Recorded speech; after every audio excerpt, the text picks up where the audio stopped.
Kid. Q-U-B. Du front, des idées, du cran.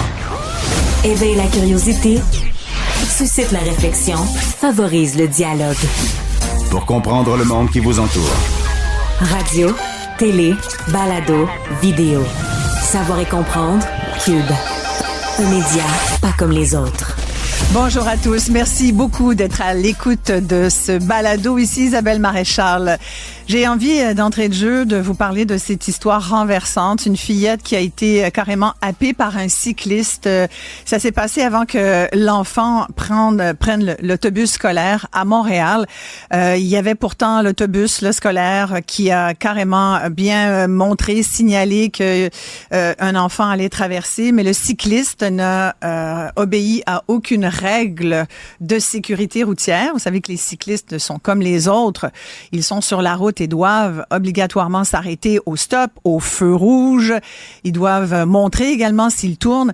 Bref, dans un cas comme celui-là, c'est clairement, c'est assez évident qu'il y a un difficile partage de la route, encore une fois, qui risque de causer des dommages à cet enfant.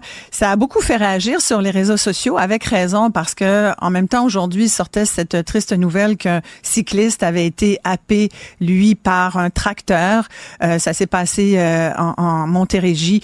Ce sont des histoires qui sont bouleversantes parce qu'il faut quand même le rappeler, on a un très piètre bilan en matière de sécurité routière, en partage de la route. Et on a encore vraiment beaucoup de choses à faire comprendre à la fois aux automobilistes qui sont un danger pour les cyclistes, aux cyclistes qui sont un danger pour le piéton et pour les piétons également. Et vous avez peut-être vu qu'aujourd'hui, on vient d'avoir la sentence de celui qui avait écrasé cette fillette, cette jeune Ukrainienne qui venait d'arriver avec ses parents au Canada et qui s'était fait renverser par un véhicule qui avait pris la fuite. Le conducteur avait pris la fuite.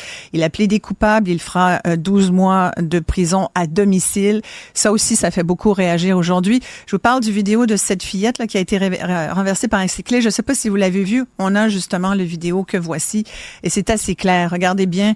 On voit ici et c'est épouvantable. Ça nous fait tous sursauter puis on se dit, oh mon Dieu, la petite fille, vous voyez, se relève. Mais bon, on espère qu'il y a eu plus de peur que de mal. Et là, dans ce cas-ci, visiblement, le cycliste était sans doute lui aussi bouleversé parce que c'est toujours épouvantable ce genre d'histoire. Alors, je pense que le mot d'ordre aujourd'hui, c'est faites attention à votre prochain sur la route. Si vous êtes un automobiliste, regardez, faites attention. C'est nous, en auto, qui sommes les plus dangereux. Ensuite, si on est à vélo, on fait attention aux piétons également. On fait attention aux véhicules. On respecte les voies, les pistes cyclables. Et si vous êtes un piéton, on l'est tous piétons. On est tous à un moment ou l'autre, un des trois. Donc, gardons l'œil ouvert et surtout, soyons civilisés. Cube. Débat, opinion et analyse. Explore toutes les facettes de l'actualité. Alors, la ministre Geneviève Guilbeault des Transports et de la Mobilité durable vient de déposer son projet de loi 61, le projet de loi édictant la loi sur Mobilité Infra-Québec et certaines dispositions relatives au transport collectif. C'est donc l'annonce d'une nouvelle agence qui va gérer les infrastructures de transport collectif au Québec. Et ça se fait à la veille d'une grande rencontre, un grand rendez-vous national sur l'avenir du transport collectif qui va avoir lieu demain à Drummondville. On a justement avec nous le président de l'Union des municipalités du Québec, qui est aussi le maire de Varennes, Martin Danfous. Bonjour, Monsieur Danfous. Salut, Madame Maréchal. Dites-moi, Monsieur Danfous, comment accueillez-vous cette nouvelle agence qui va finalement devenir, qui va venir au-dessus du ministère des Transports, de ce qu'on comprend là. J'ai le projet de loi devant moi et c'est ce qui ressort. Donc, Mobilité Infra-Québec, qui devient donc le grand maître d'œuvre de tous ces projets. Comment accueillez-vous ça, Martin Danfous? Honnêtement, faudra voir, mais c'est quand même une belle coïncidence parce qu'on a annoncé déjà depuis un certain temps ce fameux grand rendez-vous-là pour le transport collectif et pas plus tard qu'aujourd'hui même, il y a un projet de loi et la ministre sera là demain. On a plus de 200 élus qui ont confirmé leur participation à Drummondville, puis elle en parlera justement de l'agence et j'imagine qu'on aura beaucoup plus de précision parce que vous comprenez que c'est le dépôt du projet de loi. L'Union des municipalités du Québec plaidera en commission parlementaire et s'il y a des ajustements à faire et qui doivent se faire, on le plaidera. Mais pour l'instant, on reste très attentif. On est alerte. On entend beaucoup de commentaires de part et d'autre. On se demande ce qui va se passer avec l'ARTM pour la grande région de Montréal, mais en même temps, l'Union des municipalités du Québec plaide le transport collectif pour l'ensemble des territoires du Québec. Donc, il y aura beaucoup d'actions demain, c'est promis. En même temps, étiez-vous au courant que ça se tramait, cette création de nouvelle agence? Vous le saviez que ça allait être annoncé? Oui, c'est des choses... En fait, elle l'a mentionné à quelques reprises qu'elle planchait sur ce projet-là, mais c'est une coïncidence quand même intéressante parce qu'elle le dépose aujourd'hui. On a un grand rendez-vous demain. Elle a confirmé sa participation comme je m'y attendais. Donc, on sera très, très attentif à ce qu'elle discutera demain. Il y a déjà des sociétés de transport, celle de Montréal, entre autres, qui ont fait connaître certaines de leurs inquiétudes. Il y a déjà des gens qui posent des questions à savoir est-ce que ça risque pas de coûter plus cher. D'ailleurs, il y a une partie du transport collectif qui est financée, même parfois à 100%, entre autres, par Québec et non pas par les villes. Est-ce que ça vous inquiète que ça puisse changer? Ben oui, l'inquiétude persiste, mais l'objectif de demain, puis il faut ramener le débat où il doit être, c'est le financement du transport collectif. Agence ou pas agence, je veux bien, on va en parler demain, mais aujourd'hui, l'enjeu de l'heure, c'est le financement. On est déficitaire. On a entendu la ministre ajouter un potentiel 200 millions pour éponger une partie, mais on veut une vision claire sur l'avenir du transport collectif partout au Québec. On veut tous réduire nos GES, puis on sait que c'est par le transport collectif qu'on pourra y arriver et éviter le trafic, surtout dans la grande région montréalaise. Donc, son intervention est très attendue pour demain. Est-ce que vous comprenez ce que Mobilité Infra-Québec va faire? Parce qu'on dit, il y a déjà des entreprises, entre autres à Montréal, la STM dit, ben là, ça nous inquiète parce qu'entre autres, déjà qu'on a un problème avec tout le savoir, hein, on a peur qu'il y ait une espèce de purge pour aller finalement nourrir Mobilité Infra-Québec là, en termes de gens, d'experts, déjà qu'on n'en a pas tant que ça. Là. On a peur qu'il y ait comme les cerveaux soient drainés par cette nouvelle agence. Comment vous voyez ça, vous, Martin Danfous? Ben, en fait, moi, ce que je vois, c'est ce que j'entends. On entend parler de planification à l'échelle de la province du transport collectif et d'avoir probablement les meilleurs maîtres d'œuvre pour la construire, cette éventuelle infrastructure-là de transport collectif. Et c'est la ministre elle-même qui le disait pas plus tard que la semaine passée. Elle l'a dit clairement, elle dit, le Québec, on n'est pas bon pour faire des grands chantiers de transport collectif, probablement parce qu'il s'en est pas fait assez dans les 50 dernières années. Le REM a été transféré à CDPQ Infra, donc ils veulent, ce que je comprends, s'adjoindre les meilleurs spécialistes, une cinquantaine dont on parle, pour une meilleure planification, des meilleurs travaux dans un meilleur délai, au meilleur coût. Tout ça, bien sûr, reste à voir. Et qu'est-ce que vous diriez, Martin Danfous, si à travers ce nouveau projet de loi, il résultait plus de frais pour les municipalités, qu'on vous demandait de payer certains frais alors que vous estimez qu'en ce moment, ben, il y a des problèmes de financement et de déficit là, par rapport aux sociétés de transport. Puis après, il y a toute la gestion. À qui revient l'espèce de fardeau d'implanter et de financer le transport collectif? En fait, le genre de question dont vous connaissez déjà la réponse, bien ça, c'est clair que le milieu municipal sera en total désaccord si l'ajout de cette agence-là amène davantage de frais au milieu municipal, en plus du déficit. Ben là, honnêtement, ça nous prend une vision claire. On veut vraiment que le gouvernement se positionne très clairement, comme ils le font pour la santé, comme ils le font pour l'éducation, comme ils l'ont fait pour la batterie à l'échelle du Québec. On veut un positionnement très, très clair et ferme sur l'avenir du transport collectif et c'est ce qu'on s'attend demain, vraiment. Puis c'est pas parce que vous l'avez pas dit. Je pense que le manque de vision, il y en a certains même qui parlent de manque de leadership. Je pense que vous l'avez dit plusieurs fois. Donc, clairement, vous estimez qu'il y a un manque de vision ici. Là. Vous l'attendez, cette vision. Pour vous, elle n'est pas claire encore. Est-ce que l'agence, c'est une chose, mais c'est pas toute la vision non plus? Ça fait beaucoup d'attentes pour demain.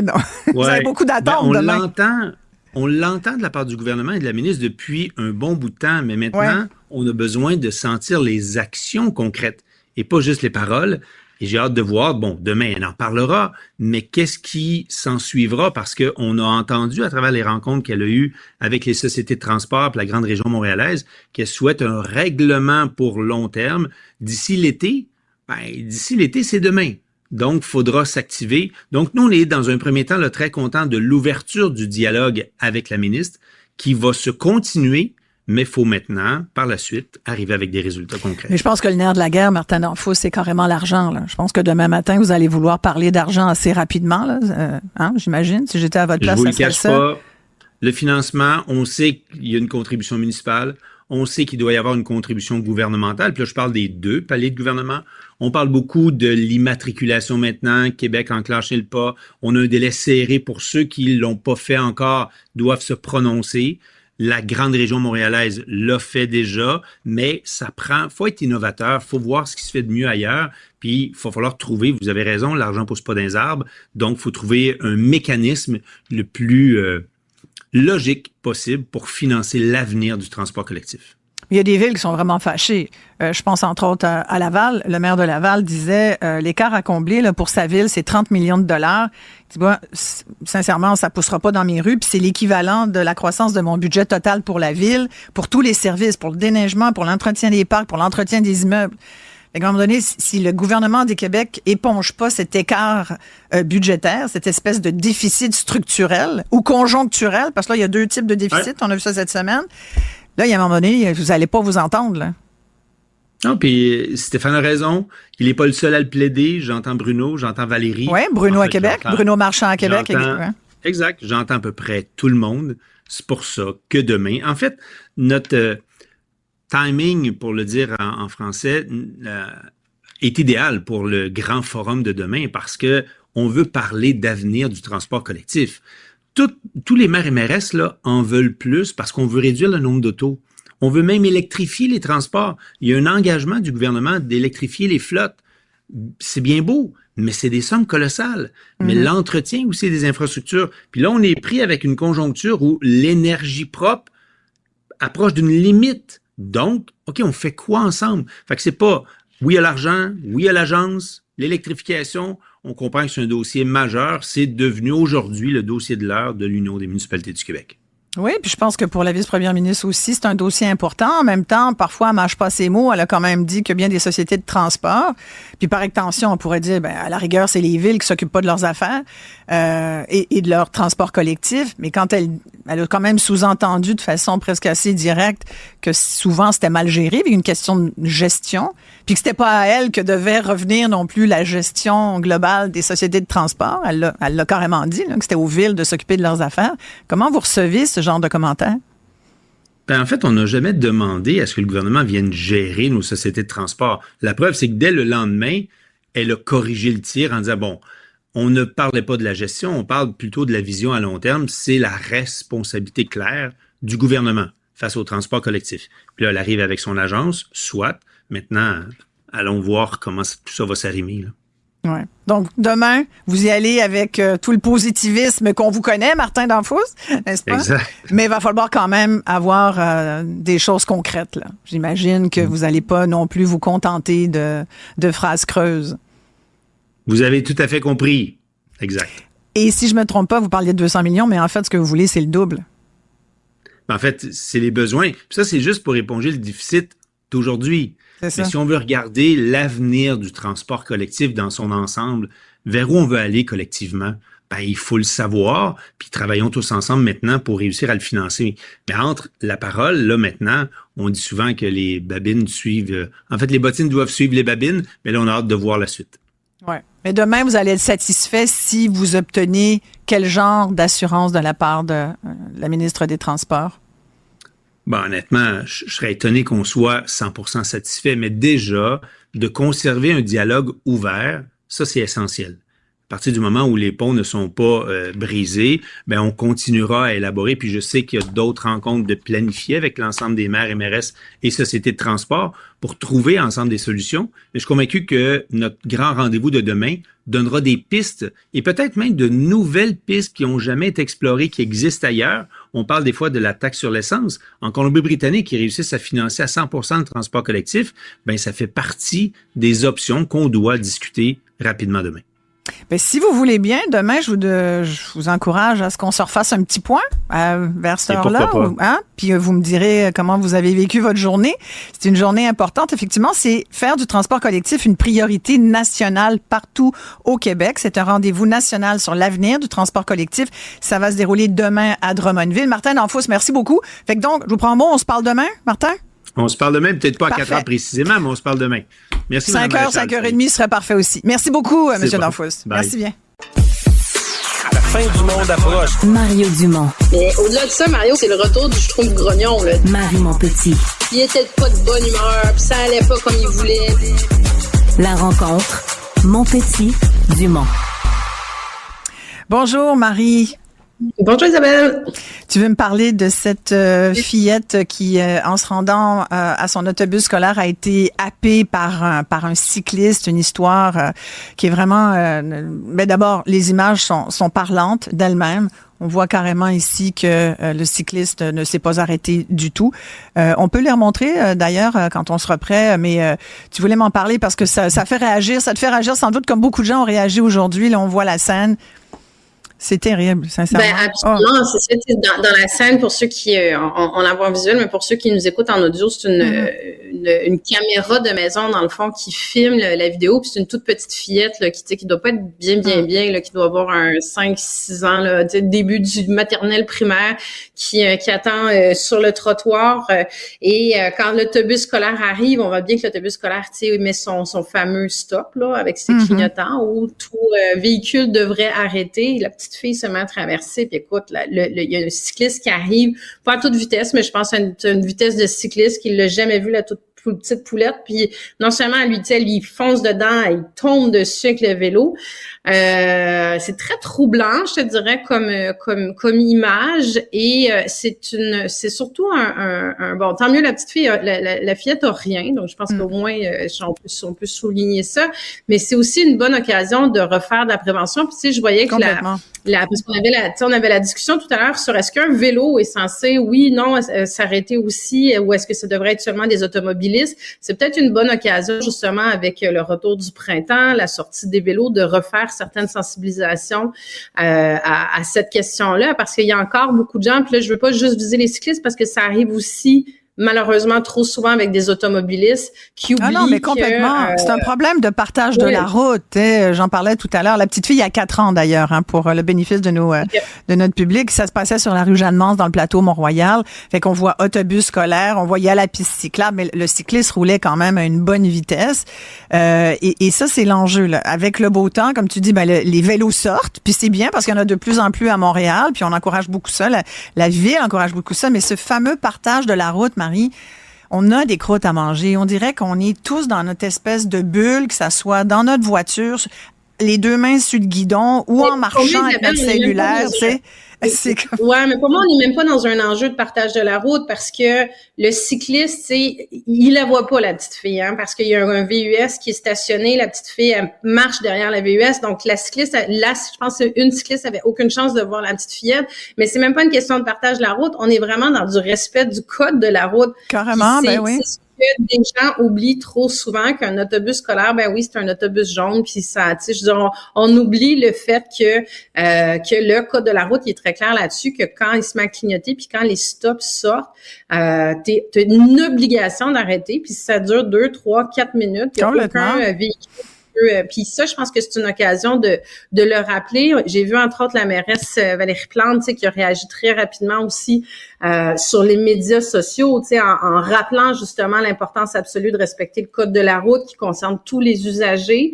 Mais il y a peut-être aussi une réflexion à faire sur que ce soit du côté de la ville ou même du côté du ministère des Transports aussi, de faire certains rappels parce que ça reste que c'est encore, il y a souvent des reportages qui se font devant les écoles pour aller tester ça, puis il y a encore trop de voitures qui contournent les autobus. C'est comme si c'était une notion, comme on n'y est peut-être pas confronté assez souvent, qui finit par qu'on oublie, là. Oui, tout à fait. Puis il semble que le service de police de Montréal ait effectivement affirmé que pour eux, là, c'est le cycliste, ici c'est la cycliste qui avait tort et qu'il y aurait sans doute un constat d'infraction qui serait donné et ça peut être 9 points d'inaptitude, donc c'est pas rien. Puis il y aurait pu avoir, là écoute, on espère que l'enfant n'a rien, mais tu sais, moi, ma fille a été blessée dans un cas un peu similaire au centre-ville de Montréal par un cycliste. Elle a eu une commotion cérébrale. Fait que, on peut dire, elle s'est relevée. Peut-être que, on ne sait pas, on ne veut pas présumer de rien. On espère qu'elle n'a rien.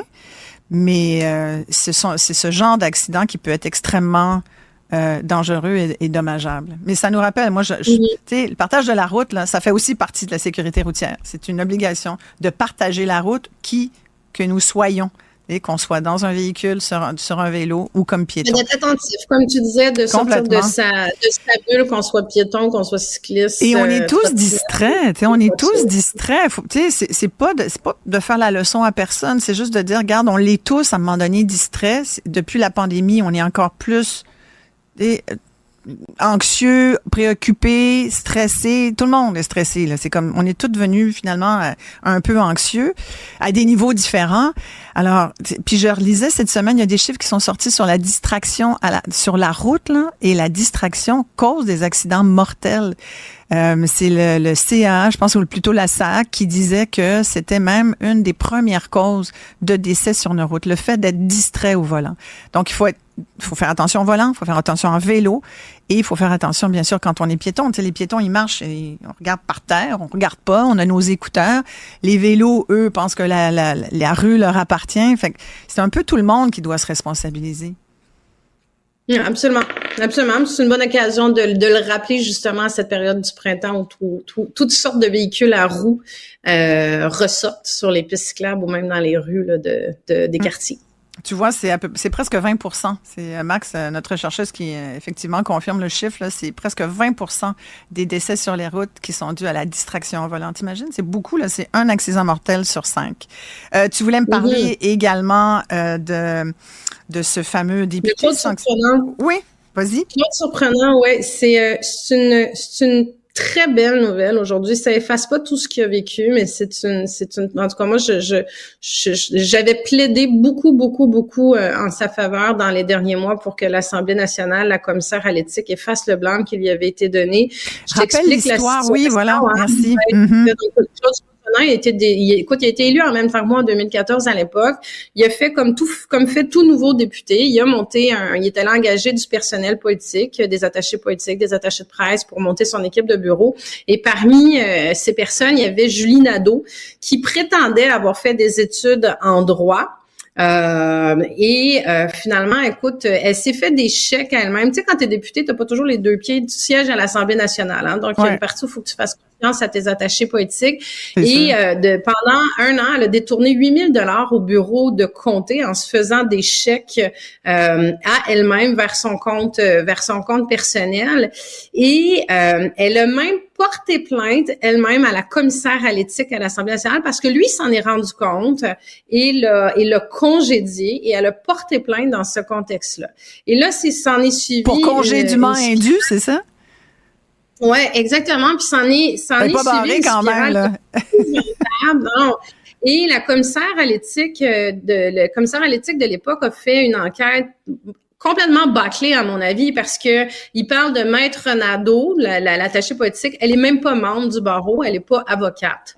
Donc déjà, en partant, je me dis, t'es commissaire à l'éthique, puis comme il y a comme un fait assez majeur dans l'enquête sur lequel tu l'as échappé, puis elle est allée dire justement, en tout cas, donc qu'il y avait eu des détournements de fonds, que c'était le député qui en était responsable alors que c'était elle finalement. Donc lui s'est retrouvé à être exclu de sa formation politique. C'est un député caquiste, il a été exclu du caucus. Évidemment, il s'est pas représenté. Écoute, tu sais, ça a été une descente aux enfers pour lui, une descente qui a détruit sa vie personnelle aussi, parce que là, c'est touché toute sa famille aussi, quand ça prend ces proportions-là où il était blanc. Il a reçu un blâme là, de la commissaire à l'éthique en plus de ça. Alors que finalement, la fameuse Julie Nadeau, elle a été condamnée en novembre dernier, je pense, à une peine de prison pour fraude et parjure. Exactement. Exactement. Tu sais, puis comme je te dis, elle est pas avocate, elle a menti, elle a volé, elle a été condamnée. Puis c'est sur ces éléments-là. Puis lui, Claude Surprenant, comme député, c'est ce qu'il plaidait entre autres, là, en disant, écoutez, là, il y a les allégations qui sont portées contre moi ne sont pas vraies, mais ça a pris une proportion parce que c'est sorti dans les médias. Puis des fois, ben écoute, c'est ça, la réaction. Non, ça allie son nom. Alors, il doit être soulagé aujourd'hui, Marie, hein? Il est soulagé, mais comme il dit, lui, il n'a pas terminé. Là, c'est une première étape pour la commissaire à l'éthique. Ce qu'elle a décidé, dans le fond, c'est de retirer la réprimande, le blâme. C'est gros, là, un blâme à l'Assemblée nationale. Un blâme comme un député, c'est pas quelque chose qui arrive régulièrement. Il y a souvent des enquêtes, il y a rarement des blâmes. Elle a décidé qu'il soit annulé et même réputé non écrit, donc que ce soit enlevé ce qu'on appelle les galets de l'Assemblée nationale. Mais lui, ce qu'il demande à l'heure actuelle, ce sont non seulement des excuses de l'Assemblée nationale, mais une compensation financière de 2 millions parce qu'il a perdu sa réputation là-dessus, il a perdu professionnellement des contrats, son préjudice, il est réel, il l'a subi et il demande à être compensé, mais à tout le moins, je pense que la compensation financière, elle est extrêmement justifiable, mais je peux pas imaginer que l'Assemblée nationale s'excusera pas là-dessus quand la commissaire à l'éthique a erré dans la décision qu'elle a fait avec les conséquences qu'on connaît, là. Merci beaucoup, Marie. Merci, Isabelle. À demain. À demain. L'actualité décortiquée. Commentée. Savoir et comprendre. Cube. Je sais pas si vous vous en souvenez, mais début mars, on annonçait qu'on élargissait le dépistage gratuit du cancer du sein au Québec pour les femmes âgées de 70 à 74 ans. Donc, avant, c'était offert gratuitement aux femmes de 50 à 69. Donc, on a décidé d'élargir jusqu'à 74 ans. Puis, je me rappelle, Isabelle, tu étais là, je pense que tu animais le midi, puis on se posait la question, pourquoi on n'élargit pas aux plus jeunes aussi? Puis récemment, là, il y a à peine quelques jours, c'est l'Université d'Ottawa qui a analysé les cas de cancer sur une période de 35 ans et ils ont vu une hausse alarmante de cas chez les femmes dans la vingtaine et la trentaine. Puis, les chercheuses demandaient en fait un dépistage précoce et plus fréquent chez les jeunes femmes. C'est assez inquiétant, d'ailleurs. Très, très, très inquiétant. Puis, je pensais tout de suite, évidemment, à Geneviève Evrel qui le documente, entre guillemets, là, sur les réseaux sociaux. Je pense que ça lui fait du bien de parler de tout ce processus-là. Je pensais la semaine passée, Marie-Christine Leblanc, l'animatrice à Québec, qui, elle aussi, a annoncé qu'elle est atteinte du cancer du sein. Elle est dans la trentaine aussi, là. Et aujourd'hui, c'est la Société canadienne du cancer qui insiste, qui ajoute sa voix aux chercheuses d'Ottawa, à toutes les études qui sortent sur le fait que le dépistage devrait commencer dès 40 ans au moins. En ce moment, ce qu'il faut savoir, c'est que si on est en bas de 50 ans au Québec, il faut absolument en discuter avec notre médecin pour avoir une mammographie selon les risques personnels. Donc, c'est plus d'étapes, c'est plus compliqué.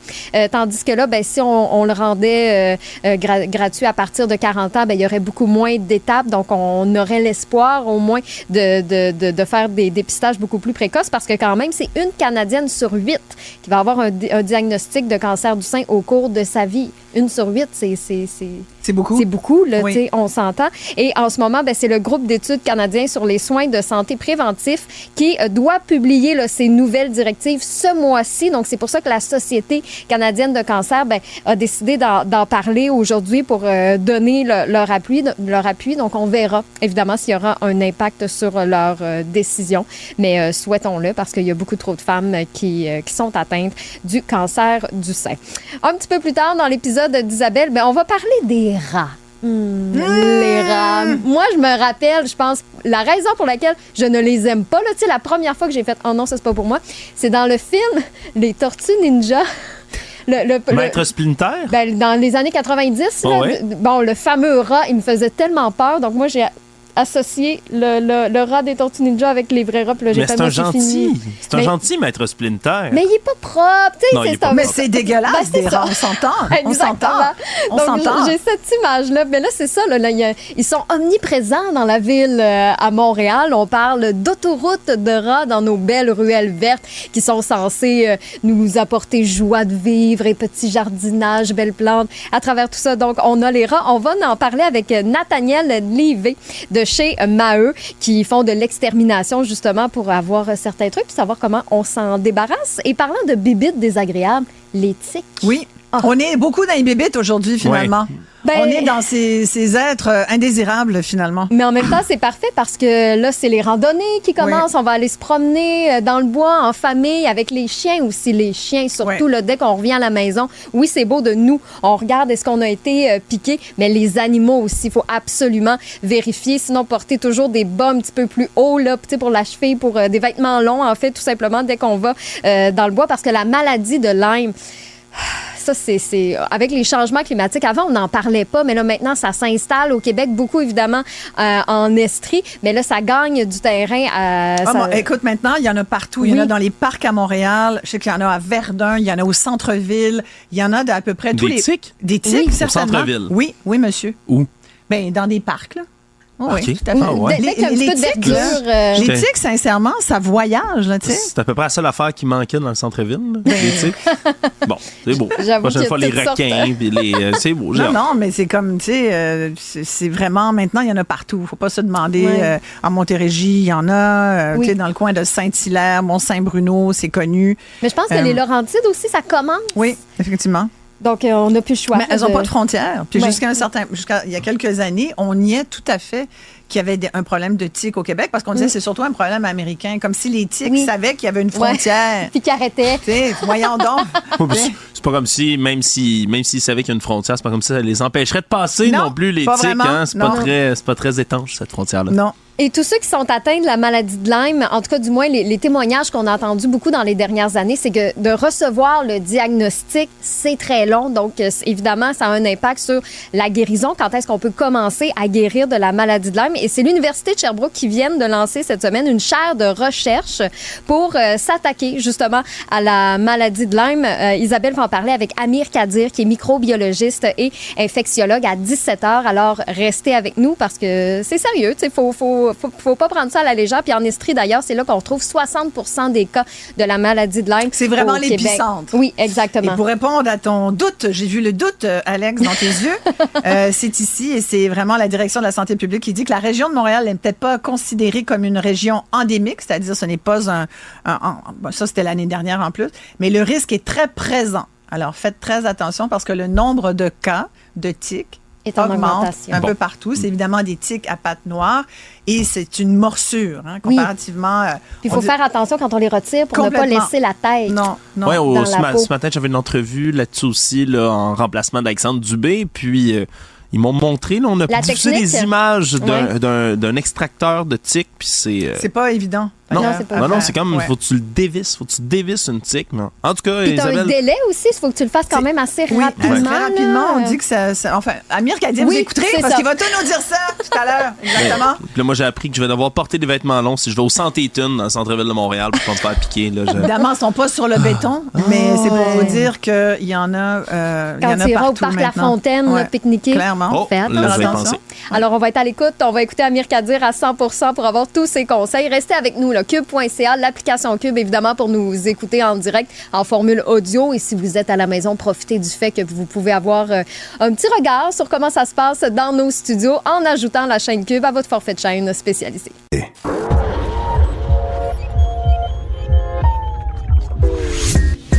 Savoir et comprendre les plus récentes nouvelles qui nous touchent. Tout savoir en 24 minutes. Bienvenue à Tout savoir en 24 minutes. Bonjour, Isabelle. Ça me fait plaisir d'être là. J'imagine, puisque c'est ton émission quand même. Toujours un plaisir de faire le tour des nouvelles de la journée avec toi. Résumons tout ça tout de suite. On va commencer par l'actualité judiciaire, parce qu'aujourd'hui, un jugement a été prononcé dans cette affaire qui a ému tout le Québec. Le décès de la petite Maria, cette jeune réfugiée ukrainienne de 7 ans qui avait été happée par un véhicule en se rendant à son école, en traversant la rue en décembre 2022. Et c'est Juan Manuel Becerra Garcia, 46 ans, qui était au volant lors de l'accident. Parce que oui, c'est un accident. C'est ce qui a été rapporté encore une fois au procès aujourd'hui. Sauf qu'il avait pris la fuite. Puis c'est vraiment là-dessus que le jugement a été prononcé. aujourd'hui trouvé coupable parce que, trouvé coupable. Lui a plaidé lui-même coupable parce que c'est pas conduite dangereuse, là, causant la mort, dont on l'accuse, puis on croit sa version selon laquelle il l'a pas vu du tout, puis lui rappelle qu'à ce moment-là, puis c'est ce qu'on racontait du côté de la couronne, le soleil était aveuglant, lui a comme pas bien vu ce qui se passait, a entendu un bruit, senti comme s'il roulait sur une bosse, a regardé dans son rétroviseur et n'a rien vu et donc a continué son chemin. Puis même les analyses de son véhicule ont révélé qu'il n'y avait pas de marque là, du tout sur le véhicule, mais qu'il a comme gardé un doute. Ce qu'il aurait dû faire, bien évidemment, si vous sentez que vous avez roulé sur quelque chose, vous vous arrêtez, vous allez vérifier. Ben oui. Et malheureusement, c'est pas ce que M. Garcia a fait. Donc il est rentré jusque chez lui, puis on rappelle, c'est lui-même qui s'était livré aux autorités par la suite parce que le doute subsistait dans son esprit. Ce qui fait en sorte, entre autres, que comme il plaide coupable, reconnaît les faits, il devrait... s'est excusé aussi à la famille. S'est excusé à la famille, à la mère. Ça doit être terrible, hein? Ça doit être terrible qu'une chose pareille arrive. Oui, parce que la mère de la petite Maria était présente en cours. Il y a une interprète qui continue à lui expliquer exactement ce qui se passait et M. Garcia s'est exprimé directement, s'est adressé directement à elle en expliquant que comme il est un père lui-même, il comprend à quel point jamais il ne pourra réparer ce qui est arrivé, présente toutes ses excuses, qui comprend que ça pourra jamais rien changer. Donc c'est une histoire vraiment tragique là, dans le sens où on n'a pas un meurtrier, un homme qui a fait exprès dans cette situation-là, mais qui malheureusement a quand même causé la mort. Ouais. Donc on parle d'une sentence qui devrait être prononcée bien évidemment par la suite, mais une sentence de prison à domicile. C'est ce qui devrait frapper le monsieur Garcia avec une interdiction de conduite, une probation par la suite, mais devrait s'en tirer donc avec de la prison à domicile. Conclusion là, de cette histoire-là qui a aussi remis en question la manière dont on protège les enfants aux abords des écoles, puis surtout la manière dont on circule en véhicule aux abords des écoles à Montréal et ailleurs. Toutes sortes de témoignages, Isabelle, qui étaient ressortis par la suite sur à quel point il y a des coins là, où tu es près d'une école, la limite de 30 là, est imaginaire pour certains automobilistes. Là. Écoute, il y a du monde, il n'y a rien à faire avec eux. Oui, puis ça me rappelle cette vidéo virale qu'on voit aujourd'hui, là, d'ailleurs, d'un jeune enfant qui est frappé, 4 ans, par un cycliste cette fois-ci, là. Heureusement, on se comprend, la petite fille s'en sort, mais tout près d'un autobus qui déploie son panneau arrêt. Puis ça rappelle que, les cyclistes, vous êtes aussi affectés par l'arrêt, le stop là, d'un autobus jaune qui se déploie. C'est aussi valide pour les cyclistes. Donc, toutes sortes de réflexions là, qui ont émergé à la suite de cette tragique histoire. Et ça fait beaucoup réagir les gens sur les réseaux sociaux. Là, aujourd'hui, là, on parlait beaucoup de ça. Beaucoup de gens aussi qui rappellent... Bon, évidemment, c'est des automobilistes. Puis je pense que chacun a des positions très campées. Ouais. Il y a des automobilistes là, qui sont vraiment très virulents à l'endroit des cyclistes. Et il y a, à leur tour, des cyclistes qui sont très virulents à l'endroit des automobilistes. Moi, sincèrement, j'ai l'impression que souvent... T'es un peu des deux. La faute est des deux. Si t'es dans un véhicule automobile, c'est toi qui est plus dangereux. T'sais, si tu frappes un cycliste, il va avoir mal. C'est lui qui va être blessé, pas toi. Il risque d'avoir plus de dommages que l'automobiliste. Puis idem pour un cycliste qui frappe un piéton. Oui. Et c'est pour ça que moi, j'en reviens toujours au partage de la route, puis à regarder où est-ce qu'on va. On s'en va tout quelque part, puis on oublie qu'il y a d'autres mondes. Puis on oublie que les gens savent pas tous conduire. Moi, ça me sidère, Alex, de voir à quel point les gens savent pas conduire. On se trouve bien bon, là, mais sincèrement, les gens, ils cherchent, ils sont en 2 lignes, mettent pas leur le clignotant. Ça texte au volant aussi. Ça texte beaucoup au volant. Moi, je le vois, là, les gens, tu dis, ils savent pas que c'est illégal puis que ça peut leur coûter leur voiture. Quand t'es à un feu rouge, là, c'est que là, ça vire vert, l'auto devant toi avance pas. Ouais. 1 seconde, 2 secondes, 3 secondes. Quand tu es obligé de klaxonner, puis là, tu le sais, là, tu le vois dans ta tête, la personne qui est sur son sel dans son dos, fait « Ah! » Puis là, qui soudainement avance, là, elle se pensait bien smart parce qu'il était un feu rouge. Non, vraiment. Mais tu sais, dernièrement, j'avoue que cette semaine, j'ai un peu moi-même pesté contre quelques cyclistes qui pensaient que la route leur appartenait, puis qui sont très, très, très... Tu sais, le discours montréalais, là, pro-cycliste, moi, je suis d'accord, tu sais, je suis pour une ville qui est aussi avec un une peu mobilité, plus... Oui, exactement. Oui. On a des beaux exemples en Europe où ça marche bien, où il y a cette espèce de... Tu sais, on a intégré le transport collectif, puis le vélo en fait partie. Mais là, t'as des cyclistes en plein milieu de la rue alors que t'as la piste cyclable à côté. Quand tu es automobiliste, c'est fâchant. Oh, t'as pas le monopole de la vertu parce que t'es un Non. cycliste. T'as parlé de partage de la route, mais le partage, c'est la responsabilité de tout le monde. Voilà. N'oubliez pas qu'il y a d'autres gens autour de vous. Exact. Toi, tu fais du vélo l'été? Ah, moi, je ne jure que par Bixi. Hein. Je suis le toi, t'es en fan numéro. Bixi? Ah, moi, là, je veux même pas un vélo. Pour moi, Bixi, ça a changé ma vie à Montréal. Tu peux C'est aller vrai. partout, tout le temps. Il y a des stations partout. T'es fatigué, t'as des côtes à monter. Bixi électrique, hey, c'est un jeu d'enfant. Tu te rends n'importe où. Ah, tu veux sortir. C'est-tu facile de payer, contrairement à l'autobus ou au métro? Moi, j'ai une petite puce comme ça, mon porte-clés. Je rentre, ding, ding, ça sort mon vélo, puis that's it. Bon. Ah non, c'est d'une facilité déconcertante. Moi, Bixi, là, c'est... C'est drôle, parce que je pensais m'acheter un vélo, là. Ah ouais, ça dépend à J'ai quel un point vieux tu as vélo, l'accessibilité. je me dis, ouais, c'est ça. Tu sais, ils sont pas toujours... tu sais, c'est pas le meilleur vélo du monde. Là. Un Bixi, c'est un peu lourd. Là, si tu veux pas point faire A, ça. point B, quand même. Point, c'est ça. mais c'est point A, point B, mais après ça, tu veux partir point B, retourner à ton point A, tu peux encore reprendre un Bixi. Ouais. Moi, combien de fois, par exemple, je voulais me rendre sortir avec des amis un soir, tard, tu prends un coup, tu sais, je veux pas revenir ni en vélo, ni en voiture, ouais. fait que je me rends en vélo, puis après ça, ben, si je suis fatigué puis tout, je prends un taxi, puis je rentre chez moi, mais j'ai pas un vélo à sacrer en arrière du taxi. T'as raison. Tu sais, je trouve que c'est d'une facilité déconcertante, puis j'ai pas peur de me le faire voler non plus, parce que ça aussi, ça arrive à Montréal. Ouais. Est-ce que les gens sont plus civils? Parce que pendant une certaine époque, les gens les remettaient pas forcément ou les laissent comme ça? Ou... Je pense que oui. Je pense que c'est un Ouais, grand succès quand même, montréalais. Ouais, ça, c'est clair. Ouais. Bon, mais tant mieux. Ben oui, félicitations, bravo. Bravo. Actualité. Hey, je reste dans les affaires judiciaires parce que ça, c'est une histoire qui fait jaser, Isabelle. Puis peut-être qu'il y a des gens qui s'en souviennent plus, là, parce que c'est une vidéo qui est devenue virale en 2022. Puis là, au nombre de contenus virales qu'on reçoit, on s'entend qu'on finit par Il y oublier. a bien des affaires virales. Mais celle-là, Ouais. bien évidemment que je vais te la faire écouter dans quelques instants, Isabelle. Puis on va parce la que décrire aussi. c'est un homme, un Québécois de 32 ans, qui vient de perdre son procès pour diffamation, parce que lui poursuivait quelqu'un qui a diffusé sur les réseaux sociaux une vidéo de lui assez disgracieuse, merci, dans laquelle on le voit dans un Normandin. Et dans le Normandin, septembre 2022, oui, le restaurant Normandin, ben, le Québécois en question, M. Mathieu Simon, qui est un entrepreneur originaire de Gaspé, ben, pogne les nerfs, on va le dire comme ça, pogne les nerfs après les employés du Normandin. Lui est rentré après la fermeture, mais le restaurant, la porte n'était pas encore barrée. Rentre, voit qu'il y a des employés qui sont comme en train de niaiser sur une banquette. Là, lui pense qu'ils sont en train d'avoir des ébats amoureux à l'intérieur. Puis là, comme pogne les nerfs après les employés mais pète une coche. On va pouvoir écouter un petit extrait, ça vaut la peine. Parce que vous êtes payé 15$ de l'heure, hein? On est fermé, notre boss nous fait. Non, on n'est pas fermé, tabarnak! Qu'est-ce? Vous êtes encore lourd, hein? Mais tu sais, vous payez la Non. Qu'est-ce qu'il va prendre, tu penses? Mais voyons. Je gagne 400 000$ par année.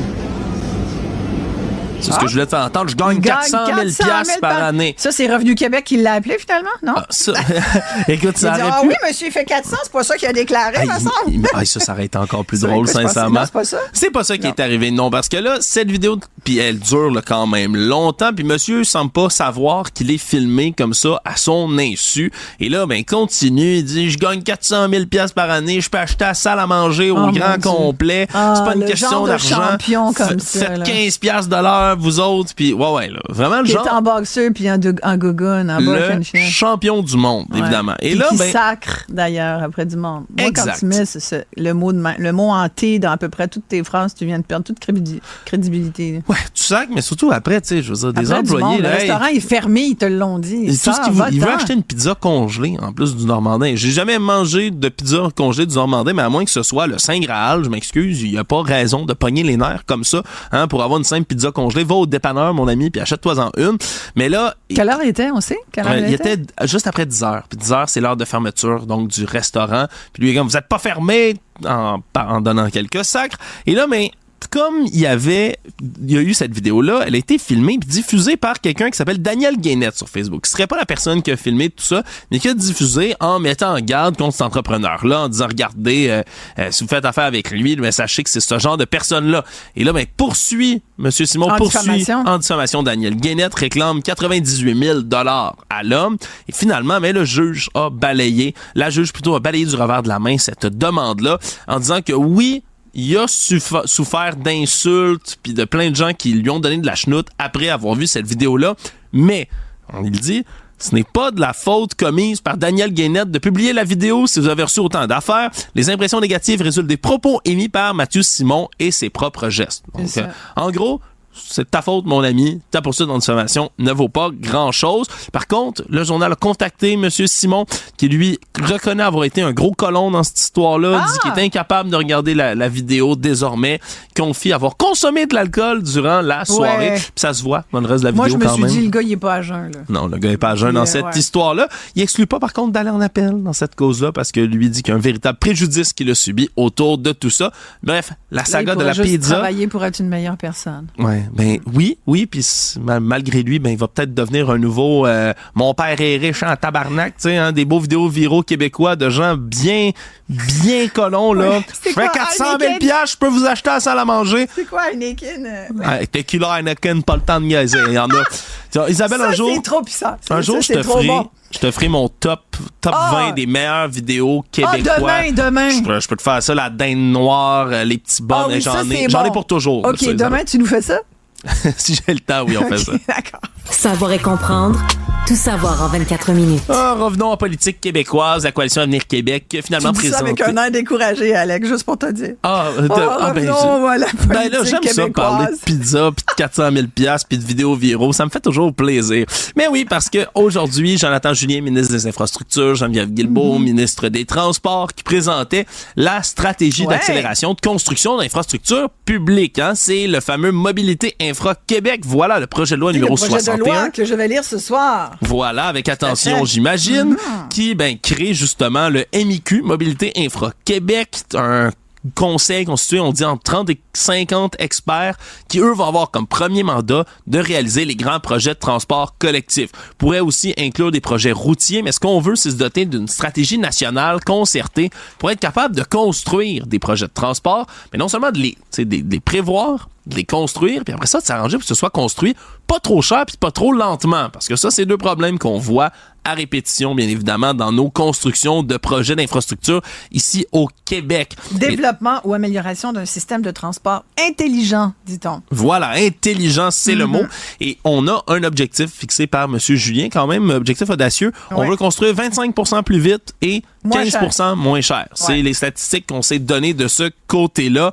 On veut aussi accélérer la démarche gouvernementale pour autoriser des projets majeurs, donc pour aller plus vite, démarrer plus vite les chantiers également. Donc, on est beaucoup là-dedans au Québec en ce moment. Là, le gouvernement est beaucoup dans, OK, on a le ministère, mais on va faire une agence. On va aller chercher des... Là, c'est comme... J'ai hâte de voir qui va gérer ça. Mais moi aussi. Ça va-tu prendre un Top Gun ou 2 Top Gun? Ou 50 Top Gun dans cette histoire-là? Combien de Top Gun ça va prendre pour ça? Puis ils vont être payés combien? Écoute... Je sais pas. C'est une autre discussion à avoir. On a hâte de voir. Je te laisse à ta lecture ce soir. Écoute, c'est quand même 35 pages et puis donc ça vient de sortir. Donc il faut regarder ça à tête reposée, mais c'est intéressant. Et on reparle demain à Martin Danfos, président de l'UMQ, sur cette question-là, parce que demain, comme tu le sais, il y a cette grande rencontre,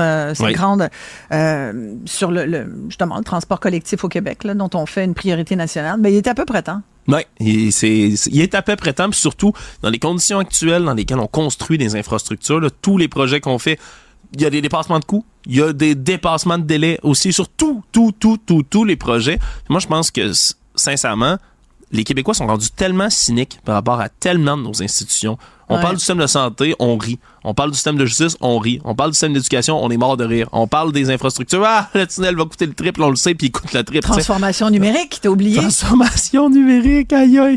Je veux dire, c'est dommage parce que j'adore notre État québécois, je trouve qu'on a des belles réalisations, mais on finit par être tellement cynique parce qu'il n'y a rien qui fonctionne comme du monde. Je souhaite, sincèrement, que la CAQ ne se plante pas dans celle-là. Tout savoir en 24 minutes. Évidemment, ça continue de gronder du côté de Québec solidaire. Hein. Ce matin, c'est une lettre parue tout d'abord dans le journal La Presse qui rapporte les propos de 40 signataires, 40 ex-membres, ex-candidats de Québec solidaire, avec évidemment Mme Catherine Dorion étant la plus connue parmi ceux-ci, qui dénoncent le pragmatisme que Gabriel Nadeau-Dubois veut employer, disent que c'est un éteignoir, veulent que le parti garde leur âme dans des termes qui sont très Québec solidaire, on va le dire comme ça, sans que ce soit négatif, mais on parle du fait que l'idée, c'était que Québec solidaire va finir par accéder au pouvoir, mais pas en suivant les règles habituelles, en étant différent, menant un mouvement citoyen, une mobilisation des gens. Et là, plus tôt aujourd'hui en entrevue, entre autres, là, l'ancienne candidate, là, Caroline Cac, a été plus nuancée quand même, a expliqué que les membres de Québec solidaire, peu importe lesquels, veulent que le parti gouverne. L'objectif, c'est quand même de gagner. C'est la manière de s'y rendre qui fait dissension en ce moment. Remet pas en question le leadership de Gabriel Nadeau-Dubois. C'est ce qu'elle dit. Trouve que c'est un excellent parlementaire, mais qu'il doit écouter les membres du parti. Du côté de Manon Massé, l'ancienne co-porte-parole, elle trouve que c'est un débat sain qui est lancé par Gabriel Nadeau-Dubois, puis que c'est réconciliable tout ça et que tout le monde va être capable de se parler puis de rentrer dans les rangs par la suite. Est-ce que c'est un vœu pieux ou ça peut vraiment se réaliser? C'est quand même toute une claque là, ce matin de voir ça puis de pouvoir lire cette lettre. Tout savoir en 24 minutes.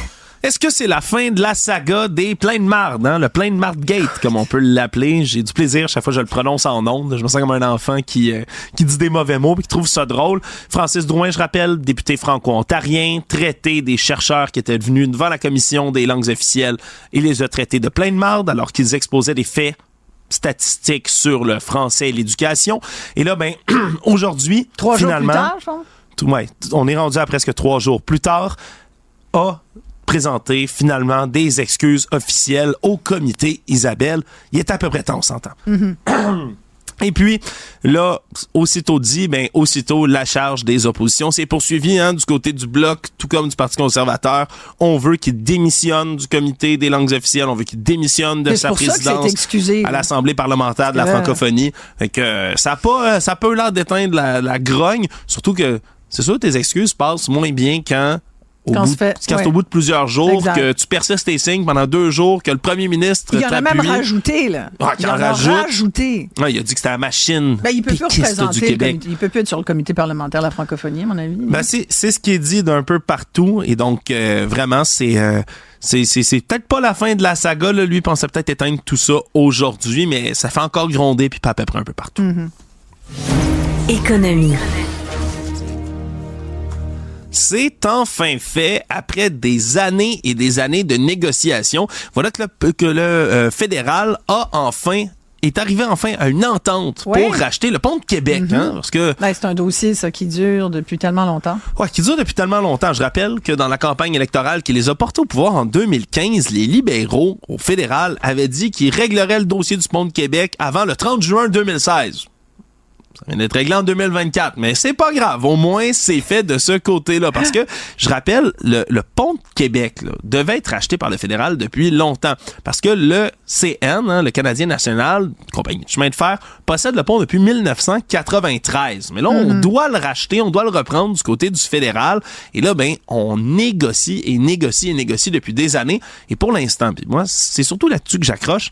On ne sait pas c'est quoi le montant. J'allais te le demander, on sait-tu pour combien? On ne sait pas pour combien, mais je te dis, par exemple, le dernier chiffre. À l'automne 2020, dans le rapport du négociateur fédéral, on disait que sur 25 ans, ça allait coûter, peinture, entretien d'infrastructures, sur 25 ans, 784 millions de dollars. Mais ça, c'est en 2020. Ouais. Je rappelle que depuis 2020, il y a eu une pandémie. Flambée des coûts. Explosion de tous les coûts, des matériaux, de la main-d'œuvre. Honnêtement, ça doit avoir décuplé. Ce montant-là doit être beaucoup plus gros maintenant, mais on ne l'a pas révélé pour l'instant. On se félicite quand même en disant que c'est une excellente nouvelle du côté du fédéral qu'on soit enfin arrivé à une entente de ce côté-là. Mais bon, c'est quand même... ça risque de coûter cher aussi, ce projet. Mais maintenant, c'est tout le temps ça. Il n'y a plus rien qui se fait à petits coups. Le pont de l'île d'Orléans, là, on parlait d'infrastructure il y a quelques instants. Ouais. On a révélé la facture, puis tout le monde a fait comme... C'est comme 400 000 $ par habitant de l'île d'Orléans à peu près que ça va coûter. On n'a pas le choix en même temps. On va pas les faire se téléporter d'un bout à l'autre ou franchir le fleuve en catapulte. Là. On s'entend que ça prend un pont, mais à quel prix? Maintenant, les coûts sont rendus complètement débiles. L'inflation, je sais que tu t'en préoccupes beaucoup à l'épicerie, mais maudit que ça frappe dans nos projets d'infrastructure aussi. Tu as tellement raison. Le Monde. C'était aujourd'hui le contre-interrogatoire de Stormy Daniels au procès de Donald Trump. Je rappelle les faits. Ancienne star du X qui est en cours et témoignait plus tôt cette semaine de la relation sexuelle qu'elle aurait eue avec M. Trump, qui est démenti, bien évidemment, par le principal intéressé, mais qui est quand même au cœur de toute cette affaire-là. Démenti, mais il n'est pas crédible là-dessus. Là. Je pense qu'elle est très crédible, je trouve, dans son témoignage. Oui, puis elle est avec restée... Avec moult détails. Oui, avec moult détails, parce que je rappelle, c'est un paiement de 130 000 $ qui a été faite là, pendant la campagne électorale de 2016 là, par interposition de l'avocat de M. Trump, un paiement qui a été camouflé par sa propre société là, comme un paiement de quoi que ce soit d'autre. Et finalement, ça... C'est là pour ça qu'il y a fraude. C'est pour ça qu'il y a fraude. En plus, il y aurait... C'est comme de la tromperie aux yeux des électeurs aussi, là, de camoufler ce genre de choses-là. Et c'est pourquoi il est devant un procès pénal actuellement. Mais c'est évident qu'aujourd'hui, les avocats de M. Trump allaient frapper et frapper fort là, auprès de Mme Daniels. Est-ce qu'ils l'ont ébranlé, Alex? Mais ce sont... c'est l'avocate, entre autres, une des avocates de M. Trump, Susan Nichols, qui, elle, s'est attaquée beaucoup à la crédibilité de Mme Daniels. Puis c'est des attaques assez fortes. Merci. On dit que Stormy Daniels est restée assez solide, merci, face aux assauts. Mais c'était quand même, là, on l'a accusé de vouloir s'enrichir avec cette histoire-là, que comme elle a tout raconté dans un livre, c'est vrai, qui a été publié quand même, là, qui s'appelle Full Disclosure, divulgation totale, qui aurait rapporté un peu moins d'1 million de dollars quand même en revenus. Puis là, on l'a dépeint comme une femme avide d'argent, qui cherchait par tous les moyens de se faire du cash avec cette histoire-là, une histoire fausse, qu'elle aurait voulu nuire politiquement à M. Trump, mais comme tu le dis, rester solide. Là. Elle a dit, moi j'ai écrit mon histoire, puis c'était le meilleur moyen de me protéger, puis de protéger ma famille. Je l'ai écrit dans un livre bien avant ce procès-là, justement. Là, on l'a attaqué aussi, puis j'ai trouvé ça ahurissant. Là, c'est une ligne, je vais te la lire au mot à mot de l'avocate. Vous avez aussi joué et réalisé plus de 150 films pornographiques. Donc, vous avez beaucoup d'expérience dans l'art de rendre réelles des relations sexuelles bidons. Et là, Mme Daniels de répondre, celle-là, je n'ai pas eu besoin de l'écrire. Donc, c'est des belles passes d'armes quand même qui se sont échangées aujourd'hui. Puis selon la presse qui était présente sur place, on dit que Mme Daniels est sortie sans adresser le regard à Trump, l'air fier. Donc, somme toute, c'est difficile, on se comprend, d'être contre-interrogé dans un procès, encore plus quand c'est le procès le plus visionné sur la planète Terre au grand complet. Mais bon, hein, on verra qu'est-ce qui va se passer là, par la suite dans ce procès-là. M. Trump là, qui a passé la journée, encore une fois, bien évidemment, à dénoncer un faux procès, puis une chasse aux sorcières, puis tous les termes qu'on lui connaît autour de tout ça. Reste à voir pour la suite. Le Monde. Et malheureusement, du côté du conflit israélo-palestinien, les espoirs là, de voir une trêve commencent à s'amenuiser là, suite à des propos tenus par le premier ministre israélien Benjamin Netanyahou, qui réagissait à cette fronde, on va le dire, des États-Unis, ce message envoyé, là, les États-Unis qui ont décidé d'arrêter de livrer des armes à Israël, là, suspendu des livraisons de bombes, entre autres, et le premier ministre israélien, lui, est resté de marbre en disant que s'il faut, Israël combattra seul et jusqu'à la fin, même si on doit se battre avec nos ongles. Donc des termes assez durs, merci, lui qui dit vouloir maintenir le cap, faire un assaut terrestre là, sur Rafah, cette ville où s'entassent là, quelque chose comme 1,4 million de réfugiés palestiniens, des gens qui sont sans eau, sans nourriture, qui sont déplacés là, depuis des mois, 7 mois maintenant de bombardements israéliens intenses sur l'enclave palestinienne, qui est bien évidemment un assaut en réponse aux atroces attentats du 7 octobre dernier. Bref, ça semble vraiment pas aller dans une bonne direction. Là, je t'avoue, Isabelle, j'ai entendu les propos tout à l'heure, j'ai fait, ouais, ils ont beau essayer de négocier une trêve en ce moment, les Israéliens n'ont pas l'air de vouloir en démordre du tout.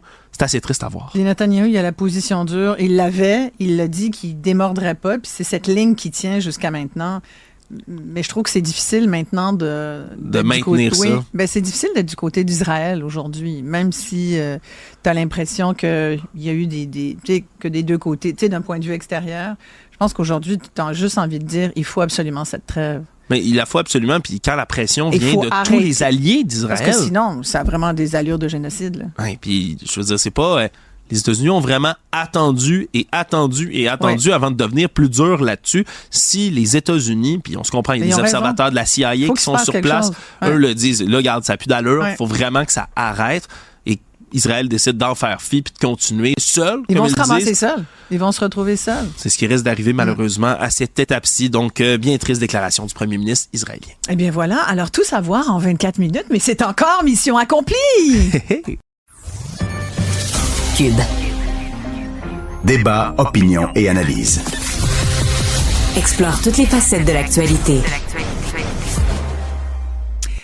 On va parler maintenant de la maladie de Lyme ou maladie de Lyme.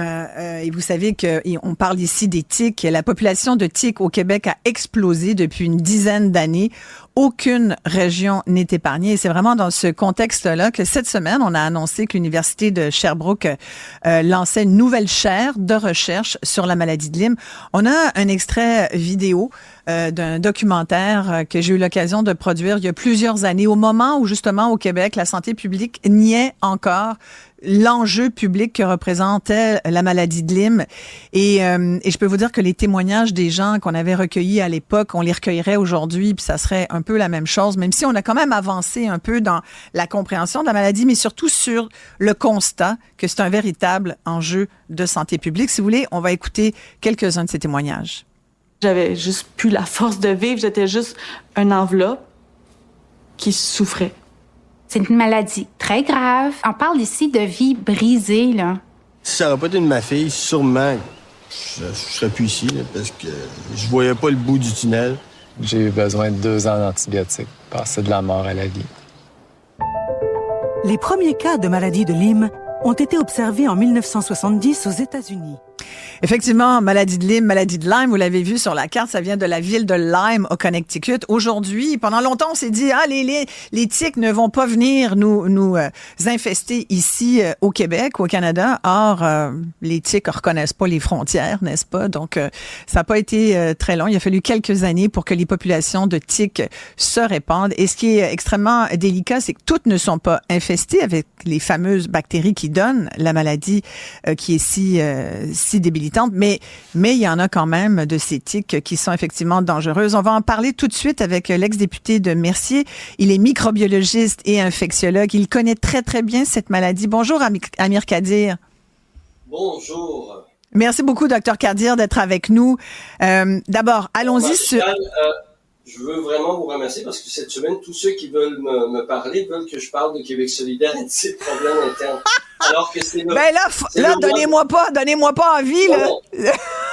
Non, mais c'est le mois de mai, c'est vraiment le mois de sensibilisation à la maladie de Lyme. Ouais. Comme vous l'avez dit, c'est devenu au Québec avec le temps un enjeu de santé publique parce que le climat change. Avec le changement de climat, l'habitat de la tique et des petits animaux sur lesquels la tique se promène change. Ce qui fait qu'au Québec, maintenant, on est vraiment, surtout en Estrie, en Montérégie, dans l'Outaouais, on est vraiment dans la zone la plus importante de l'activité de la maladie de Lyme. Voilà.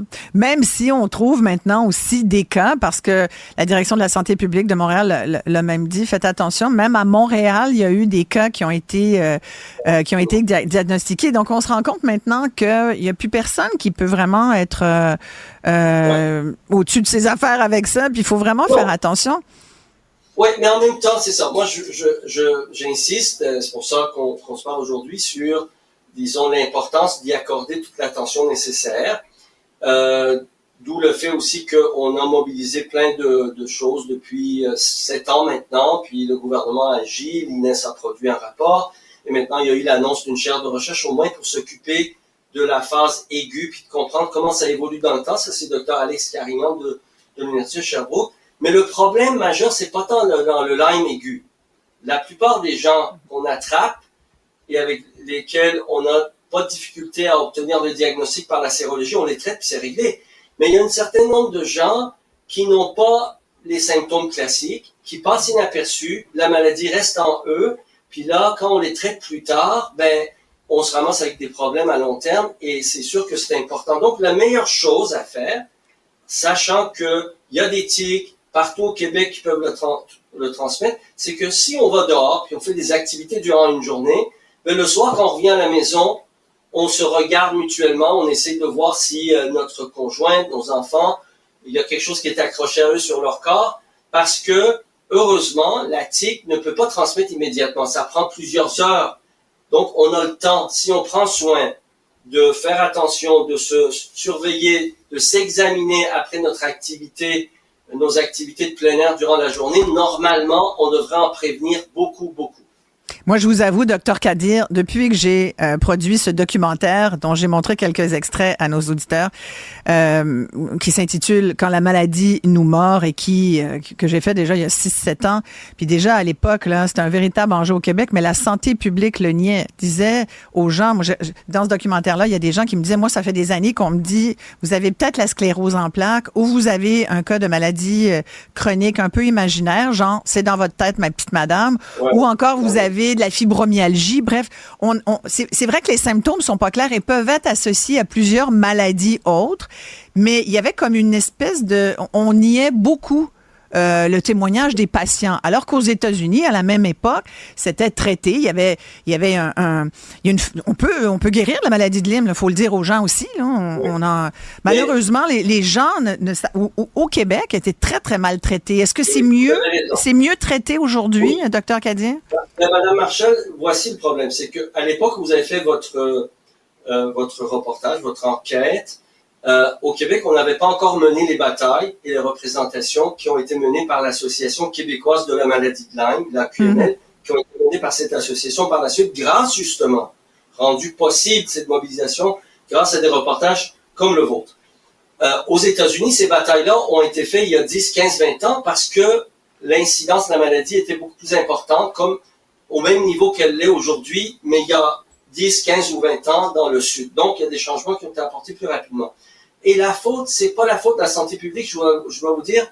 La santé publique ne pouvait pas dire autrement parce que les infectiologues et microbiologistes comme moi, notre association, l'association des infectiologues aux États-Unis se refusait de reconnaître les problèmes chroniques causés par la maladie de Lyme. Ça aussi, ça a changé. Aux États-Unis, l'IDSA a changé de fusil d'épaule. Alors que dans ses guidelines, dans ses guides de pratique, il y a 15 ans, s'employait sur 7-8 pages à sortir toutes sortes d'arguments pour expliquer que c'est pas finalement l'infection, c'est autre chose. Dans le guide de 2020, ils disent, il y a des lacunes dans nos connaissances, il y a un problème chronique qui surgit, on ne sait pas exactement par quel mécanisme, est-ce que l'infection persiste ou c'est les cicatrices laissées par l'infection, mais ils reconnaissent le problème. Ensuite, la CDC a changé de fusil d'épaule. La CDC maintenant catégorise la maladie de Lyme dans la catégorie de certains nombres de bactéries et de virus qui, une fois l'infection résolue ou pouvant produire une infection qui persiste, causent des problèmes à long terme. Et donc, tout un tas, chacun, dans les organismes, scientifiques, comme à l'IDSA, mais également au CDC, à l'INES, tout le monde est en train d'ajuster le tir et de reconnaître qu'il y a un problème chronique. Mais le reconnaître, malheureusement, ne dispose pas de comment on traite ça maintenant. C'était ma prochaine question, Dr Kadir. Au Québec, en ce moment, quelqu'un qui se fait mordre aujourd'hui là, par une tique qui est infectée, il y a évidemment des symptômes, on peut les raconter rapidement, mais entre autres, il y a ce fameux halo rouge. Dans 40 à 50% des cas, est-ce que c'est encore ça? C'est pas tous les gens qui se font mordre par une tique qui ont ce halo rouge, mais ça peut être un indicateur assez probant, là. Quand le halo rouge en forme une espèce de rougeur en forme de cible apparaît, surtout si la personne a observé un insecte, une tique sur sa peau dans la même région, c'est sûr que ça prouve le diagnostic. On n'a même plus besoin de sérologie dans le fond. Ça, c'est ce qu'on appelle un signe révélateur certain de la maladie de Lyme. Ceci étant dit, une fois qu'on trouve ça, il y a un traitement court à donner, que moi je dirais de 4 semaines d'antibiothérapie, pour s'assurer qu'il n'y a pas des séquelles à long terme. Mais même ceux qu'on traite adéquatement, il y a un pourcentage qui reste avec des séquelles à long terme, un peu comme la COVID. En fait, la COVID, qui produit dans une minorité de cas la COVID longue, est une bonne illustration de ce que peuvent être certaines infections qui produisent des symptômes persistants.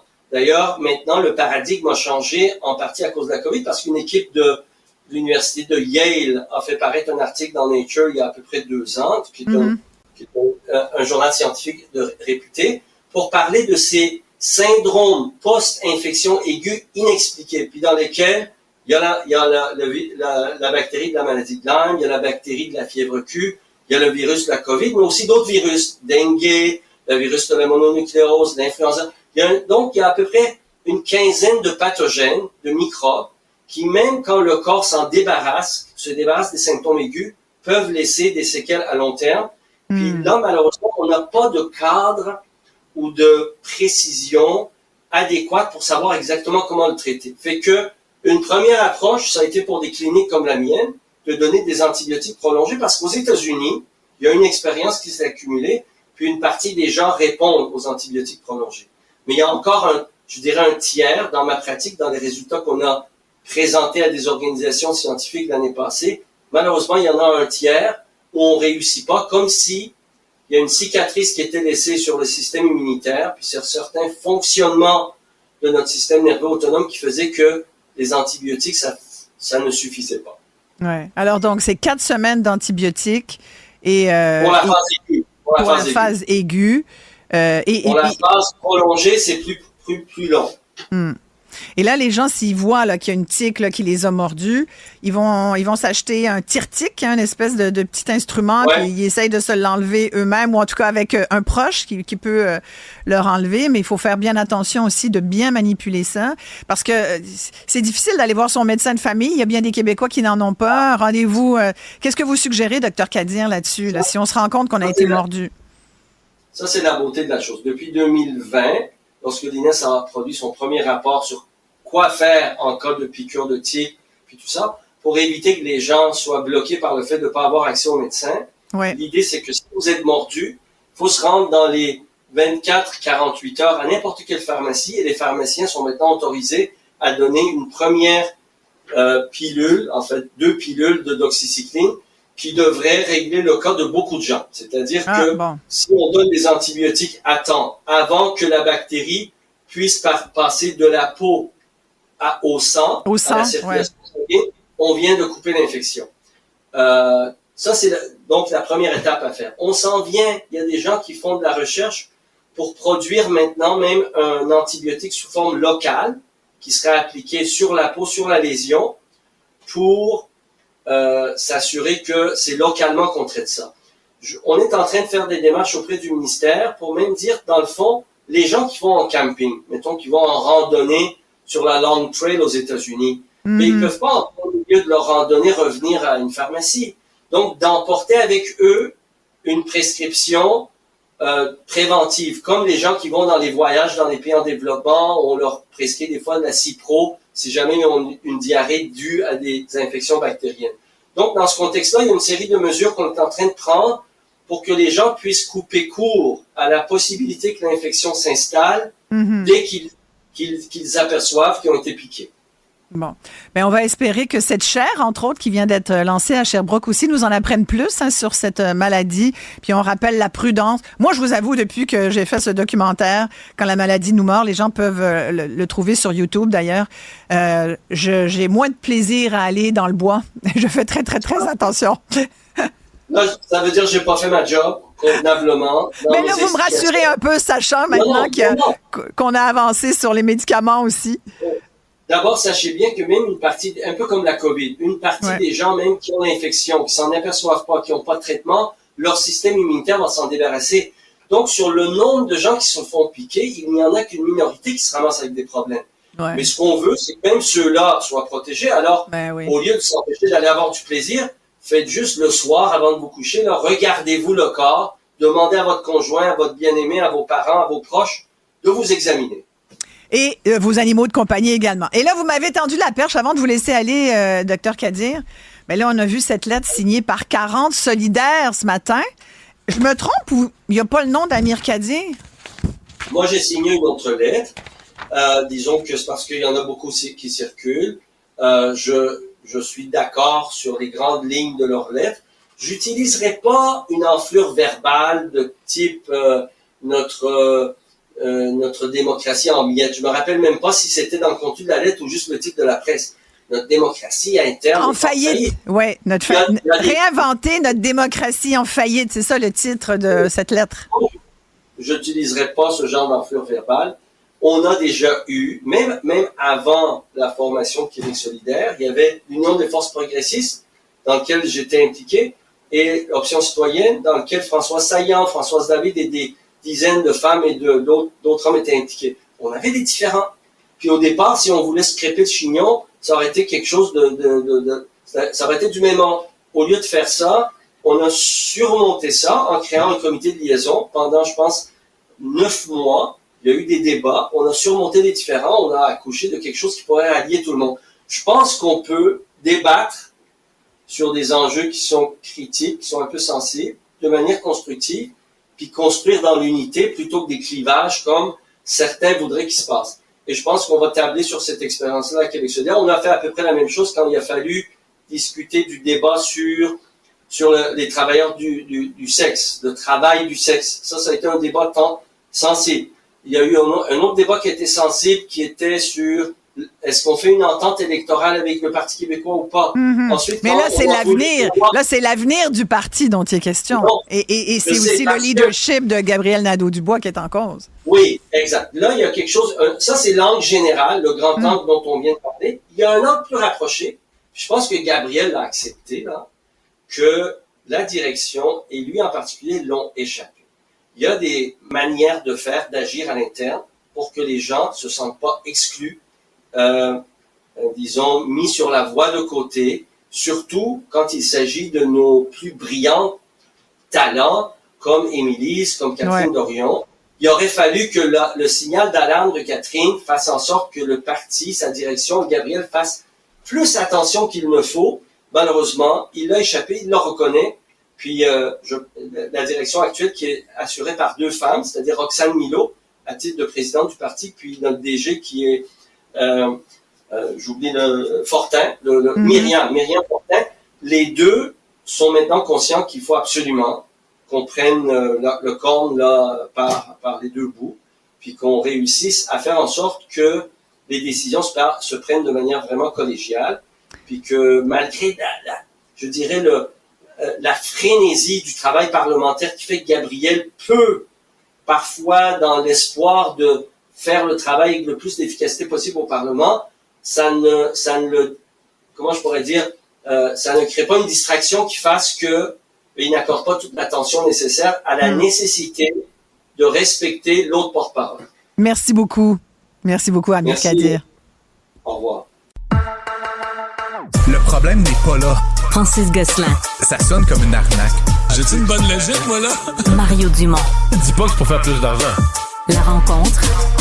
Gosselin. Dumont. Gosselin Maréchal, je le rappelle. C'est presque pareil. Voilà. Comment ça va, Francis? Ça va très bien. Oui, ça va très bien, surtout que j'ai du Québécois dans mon portefeuille d'investissement. Bon, ben oui, puis ça a l'air que les résultats sont excellents. Ça a été très bon. Puis bon, les résultats qui sont tombés pour le groupe TVA cette semaine étaient moins reluisants, mais quand on regarde la maison mère, il faut croire que les choses vont bien. Puis évidemment, tout ça est largement dopé, là, en tout cas bénéficie largement de l'acquisition de Freedom Mobile, là, qu'on rappelle là, qui a lieu, qui permet à Québécois d'étendre énormément son offre là, à l'échelle canadienne dans le domaine du mobile, de la mobilité. Donc, essentiellement, là, les revenus augmentent de presque 25% par rapport à l'année dernière, 1,36 milliard. Donc, c'est vraiment excellent pour le premier trimestre donc de 2024. Puis, un très beau bénéfice également. Fait que j'ose espérer qu'en tant que très petit actionnaire, je vais avoir le droit à un beau dividende de la part de Québécois cette année. Et puis, évidemment, donc c'est une entreprise québécoise qui s'étale ou qui s'étend dans le reste du Canada. Donc, je pense qu'il y a une cause de fierté là, par-delà le fait que ce soit ultimement eux qui sont derrière Cube. Qui payent notre décor, c'est ça, exactement. Ouais, c'est ça. Juste en termes, tu sais, vraiment là, de fierté là, de nos entreprises, là, puis surtout dans un secteur de technologie, un secteur de pointe, là, on n'est pas tout à fait là, dans les ressources naturelles. Là, donc pour moi, encore une fois, une très, très bonne nouvelle qu'on a appris aujourd'hui. Puis je pense, là, puis Isabelle, on pourra en reparler dans les prochains mois, mais tu sais, Freedom Mobile, on n'a encore rien vu. Là, il y a vraiment des parts de marché à les conquérir. C'est vraiment une nouvelle marque qui va pouvoir vraiment s'installer davantage. Donc, ça pourrait mener à des nouveaux gains, autant de parts de marché, mais aussi de revenus et de bénéfices pour Québécois. Là, tu voulais me parler de la révolution nommée Batterie en Californie. Ouais, ben c'est une image, là. Je sais pas si on a la chance de la voir à l'écran, mais en tout cas, grosso modo, il y a quelques années, là, la Californie s'est lancée dans le domaine des énergies renouvelables. On sait que c'est un des États américains qui est très... plus innovant. Là, très innovant, mais aussi très engagé pour la transition donc des énergies renouvelables. Et donc, l'enjeu, évidemment, comme on le sait avec l'énergie solaire, Isabelle, je te prends en partie, mais c'est que ça ne fonctionne que quand il fait soleil. Ça marche de même. Et donc, ce qui est intéressant, c'est qu'évidemment, pendant la journée, la Californie, on voit les courbes, tu sais, on le voit là bien, on le voit bien. L'hydroélectricité, t'as le nucléaire, il y en a, t'as le vent, qui souffle plus ou moins, mais le vent, c'est un peu plus constant quand même que le soleil, qui lui est comme on ou off. Et donc, en plein milieu de journée, on a cette quantité phénoménale d'énergie solaire. Le problème, c'est qu'en plein milieu de journée, les Californiens ne consomment pas tant d'énergie que ça, parce qu'ils sont au travail, parce qu'ils sont à l'extérieur, etc.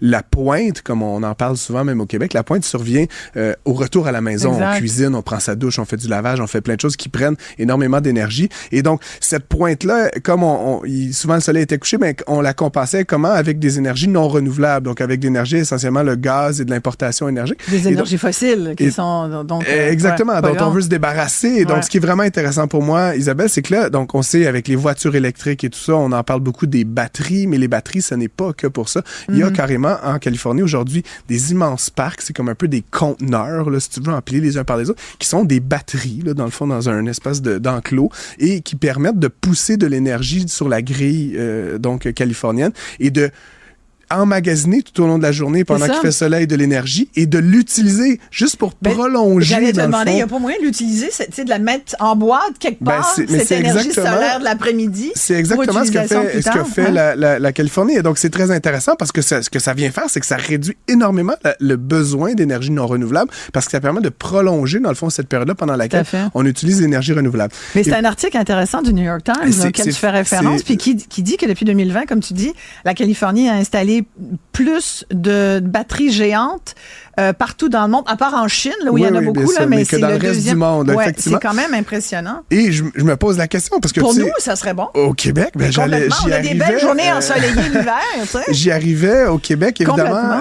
On a cet enjeu où on a une pénurie là, qui va venir. Actuellement, on comble à peu près nos besoins, mais il y a une pénurie. Puis tu sais, Isabelle, l'hiver en particulier, il y a des pointes là, où on demande à la grille à peu près 42 000 mégawatts, là, juste pour donner un ordre de grandeur. Ce que cette capacité-là installée en Californie permet de faire, c'est 7000 mégawatts. Donc, c'est 1/6 de la capacité de tout le Québec. Là. C'est pas vraiment pas négligeable. Et si on pouvait, encore une fois, développer cette technologie-là, commencer à y réfléchir ici, évidemment, l'enjeu principal en est un de coût. Hein, tu peux t'imaginer. Et la différence entre la Californie et le Québec, et je vais remarteler ce clou-là qui me tient bien à cœur, c'est qu'en Californie, la tarification, elle est dynamique. Ce qui veut dire qu'entre 5h et 8h, là, les heures là, où le kilowatt, il est pas, comme chez nous, 8 cents ou 10 cents, il est 20 cents. Donc, évidemment, tu as vraiment un incitatif à ce que l'énergie soit disponible. Puis donc, ça fait qu'à 20 cents, la logique d'acheter des batteries et de les mettre en service est pas mal plus facile à légitimer que si, comme chez nous, la grande majorité de la population n'a pas la tarification dynamique. Donc, on continue à brûler essentiellement. Puis on a beau dire aux gens, utilisez pas votre lave-vaisselle à 5h30, 6h de l'après-midi du soir, faites-le vraiment plus tard. Les gens, s'ils n'ont pas de bonus-malus d'une certaine façon, si ça leur fait pas mal sur le portefeuille, ils vont faire burger. Je vais le partir quand j'en ai besoin. Donc fait qu'on va y venir sans doute. Tu as tout à fait raison, Isabelle, qu'il y a quand même des limites à la sensibilisation. Puis bon, M. Fitzgibbon a essayé de faire aussi, mais ça a toujours été accueilli un peu par une autre chose. Moi-même, je suis grand fan de la tarification dynamique. Je suis un des premiers abonnés de ces systèmes-là chez Hydro-Québec. Et puis bon, évidemment, toute la journée, je chauffe la maison comme je veux, mais évidemment, entre telle heure et telle heure, j'adopte un comportement. Puis combien t'as économisé? Il m'a posé une question que Mario Dumont m'avait posée. Quand je lui vantais, j'ai une maison unifamiliale, fait que ça me coûte, disons, 3 000 $ à peu près par année d'électricité. Et j'ai sauvé l'an dernier 240 $, ce qui est quand même pas rien. C'est une bonne. Mais je te dis, ma blonde. Faut pas manquer du tout. T'inviteras ma blonde, là, elle va te dire, c'est un peu traumatisant. Puis, tu sais, des fois, quand c'est 2-3 jours de suite, on vient tanner, là, tu sais, de manger des pâtes froides. Moi, je le fais aussi à mon bureau. Je te fais une petite tranche de vie. Non, mais tranche de vie, parce que je suis aussi quelqu'un qui s'intéresse à ces choses-là. Pâtes froides. Pâtes froides et où, savais-tu, parce que c'est la mode actuellement, un air fryer. Ah oui, t'as ça chez vous? Ça marche sur le 110. Hein? Fait que je sais pas si les gens ont déjà fait le calcul, mais un air fryer, ça consomme une fraction de ce que le four consomme. Moi, je résiste à la folie du air fryer. Fais-le, je te jure. Moi, je déteste. Moi, j'ai un petit toc, là. Je déteste avoir des bébelles sur mon comptoir. Si je pouvais tout mettre ça ailleurs. Il y a trop d'affaires. Il y en a des petits air fryers. Oui, mais quand même. Et surtout, ça consomme une fraction de l'énergie d'un four et ça donne, évidemment, là, je ne veux pas faire une critique gastronomique, mais ça donne de la très bonne bouffe. Et donc, quand tu es dans cette période-là, d'utiliser l'air fryer, ce soir, on va air fryer au lieu de mettre dans le four, ça permet d'économiser et de se plier un peu à tout ça. Donc, t'es un partisan du air fryer. Ah, ben écoute, puis ma blonde a été très, comme toi, un autre picossin sur le comptoir. Elle était très sceptique. Et encore une fois, il faudra l'inviter à l'émission. Ma blonde, elle ne jure que par ça. Ouais. Donc, c'est vraiment l'essayer, c'est l'adopter, Isabelle. J'allais te raconter quelque chose, mais je sais plus quoi. Ah oui! C'est que, tu sais, on parlait de couper le chauffage. Oui. Moi, je fais geler tout le monde. Oui, ben c'est ça, voilà, exact. Non, mais il faut monter un peu avant. C'est ça la technique, tu comprends? Comme moi, là, mettons, entre 3 et 4,5, là, je chauffe plus. Fait que je peux monter si tu mets à 24, là, tu perds Non, mais je veux dire, je monte à 21, puis là, évidemment, quand j'arrête tout, ben ça baisse, puis finalement, souvent, à la fin de la période, il fait 19, ce qui est comme pas... personne met son manteau, mais c'est sûr que c'est un peu plus froid. Moi, j'ai du monde frileux, faut croire. Ouais, hein? Ouais. Puis après, vous avez d'autres systèmes, comme un foyer, évidemment, ceux qui habitent peut-être à la campagne, ben là, on peut mettre une bûche dans le feu, on peut faire d'autres manières de réchauffer la maison. Habitué à la campagne, toi? J'ai un chalet, puis oui, on fait des beaux grands feux pendant ces périodes. Il y en a qui vont dire que c'est pas très écologique, les feux. Non, mais là, écoute. Les feux avec du bois. On a gagné. Ça donne des émissions dans l'air. On peut plus rien faire. On a-tu encore 2 minutes, Isabelle? On va le prendre. Parce que j'ai un auditeur, qui nous écoute. Ah, ben là, en plus, c'est pour donner la parole à un auditeur. C'est pour donner la parole. Je vais le saluer. Il s'appelle Nicolas Viezo. Salut, Nicolas. C'est un ingénieur, ou en tout cas quelqu'un qui travaille dans le domaine de l'ingénierie. Il m'a écrit ce matin. Il m'a dit hier... T'as-tu dit une niaiserie, puis Nicolas te corrige? Semi-niaiserie, mais hier, on a parlé de la richesse des Québécois. Puis là-dessus, il m'a donné raison. Mais sur... Il a dû quand même être d'accord avec mes arguments. À la fin d'entrevue, on a parlé de R&D, tu te rappelles? Puis je disais, c'est la manière de s'assurer de la richesse des prochaines années, d'investir en recherche et développement, en études. Puis il n'est pas d'accord avec ça, Nicolas? Il m'a envoyé carrément un lien de l'Institut de la statistique du Québec. Et en fait, tu seras heureuse d'apprendre, je pense, que si on imagine les 40 prochaines années, le Québec, en proportion de notre PIB, depuis 2012, on est la province qui fait le plus de R&D au Canada. Plus que l'Ontario, plus que la Colombie-Britannique. Donc, c'est tout à fait le contraire de ce que j'ai dit hier à l'antenne. Et donc, j'ai dit... Toi, tu disais, il faudrait qu'on en fasse plus. Puis je disais, le Québec est un peu pas bon. J'avais l'impression, Isabelle, que l'Ontario, l'Alberta, la Colombie-Britannique étaient devant nous en matière d'investissement R&D par rapport au Québec. C'est l'opposé.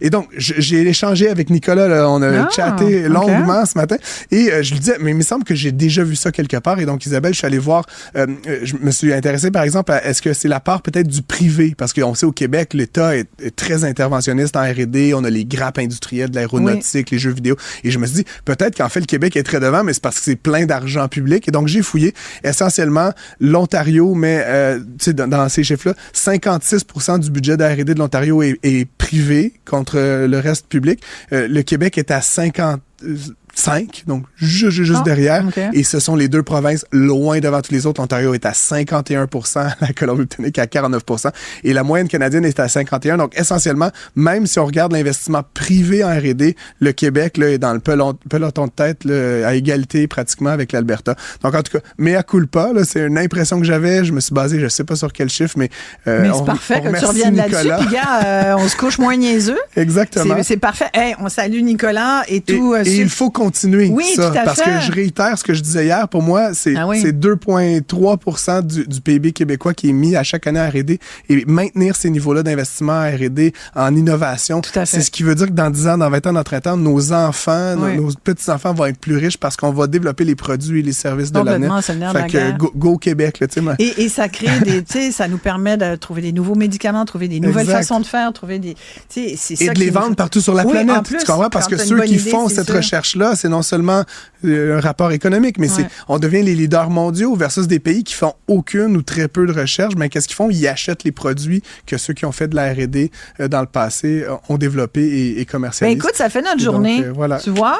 On lève notre chapeau. On chiale souvent, là. Tu sais que chialer, c'est le luxe de ceux qui vont bien. Eh oui, effectivement. En tout cas, on se revoit demain, Isabelle. Ben certainement. Merci beaucoup, Francis. L'actualité décortiquée. Commentée. Savoir et comprendre. Cube. Vous avez peut-être vu cette nouvelle à l'effet qu'il y a à peu près, il y a plus du quart des élèves, en fait, de 4e année de niveau primaire au Québec qui ont échoué carrément à l'épreuve de lecture, l'épreuve ministérielle, ce qu'on appelle l'examen du ministère en lecture en 4e année. Le taux de réussite à l'examen d'écriture est très, très bien, sincèrement, 87%. Mais on ne sait pas ce qui s'est passé en matière de lecture. C'est vraiment quelque chose d'inquiétant. On dit que ça peut peut-être être dû à la pandémie. Vous savez, la pandémie, elle commence à avoir le dos large parce que 4 ans plus tard, des Maritimes, à un moment donné, on se dit, est-ce que ça peut être que ça? Alors, je vais vous présenter mon invitée parce qu'elle est très au courant de ce genre de statistiques. Elle connaît, c'est une habituée, une professeure au département de linguistique et de didactique des langues à l'Université du Québec à Montréal. Elle est orthopédagogue. Elle est dans le milieu de l'éducation depuis très longtemps. Bonjour, Lynne Laplante. Oui, bonjour, Madame Maréchal. Merci beaucoup d'être avec nous. Quand vous voyez ces résultats, c'est une baisse vraiment très notable de la performance de nos élèves de 4e année, donc des jeunes de 9-10 ans, là, on va dire. C'est vrai que c'est leur première expérience avec un examen du ministère. Ça peut jouer. Qu'est-ce qui a le plus influencé, d'après vous, cette mauvaise performance? Il est certain que ces élèves-là, ils étaient au moment de la pandémie en première année. Oui. Et la première année, c'est le moment où on place les bases de la lecture et de l'écriture, notamment ce qui concerne la capacité à décoder. Donc, à utiliser les lettres, faire le son des lettres pour pouvoir identifier les mots écrits. Et ces élèves-là, ils étaient en train de faire ces apprentissages qui sont incontournables pour développer la compréhension en lecture.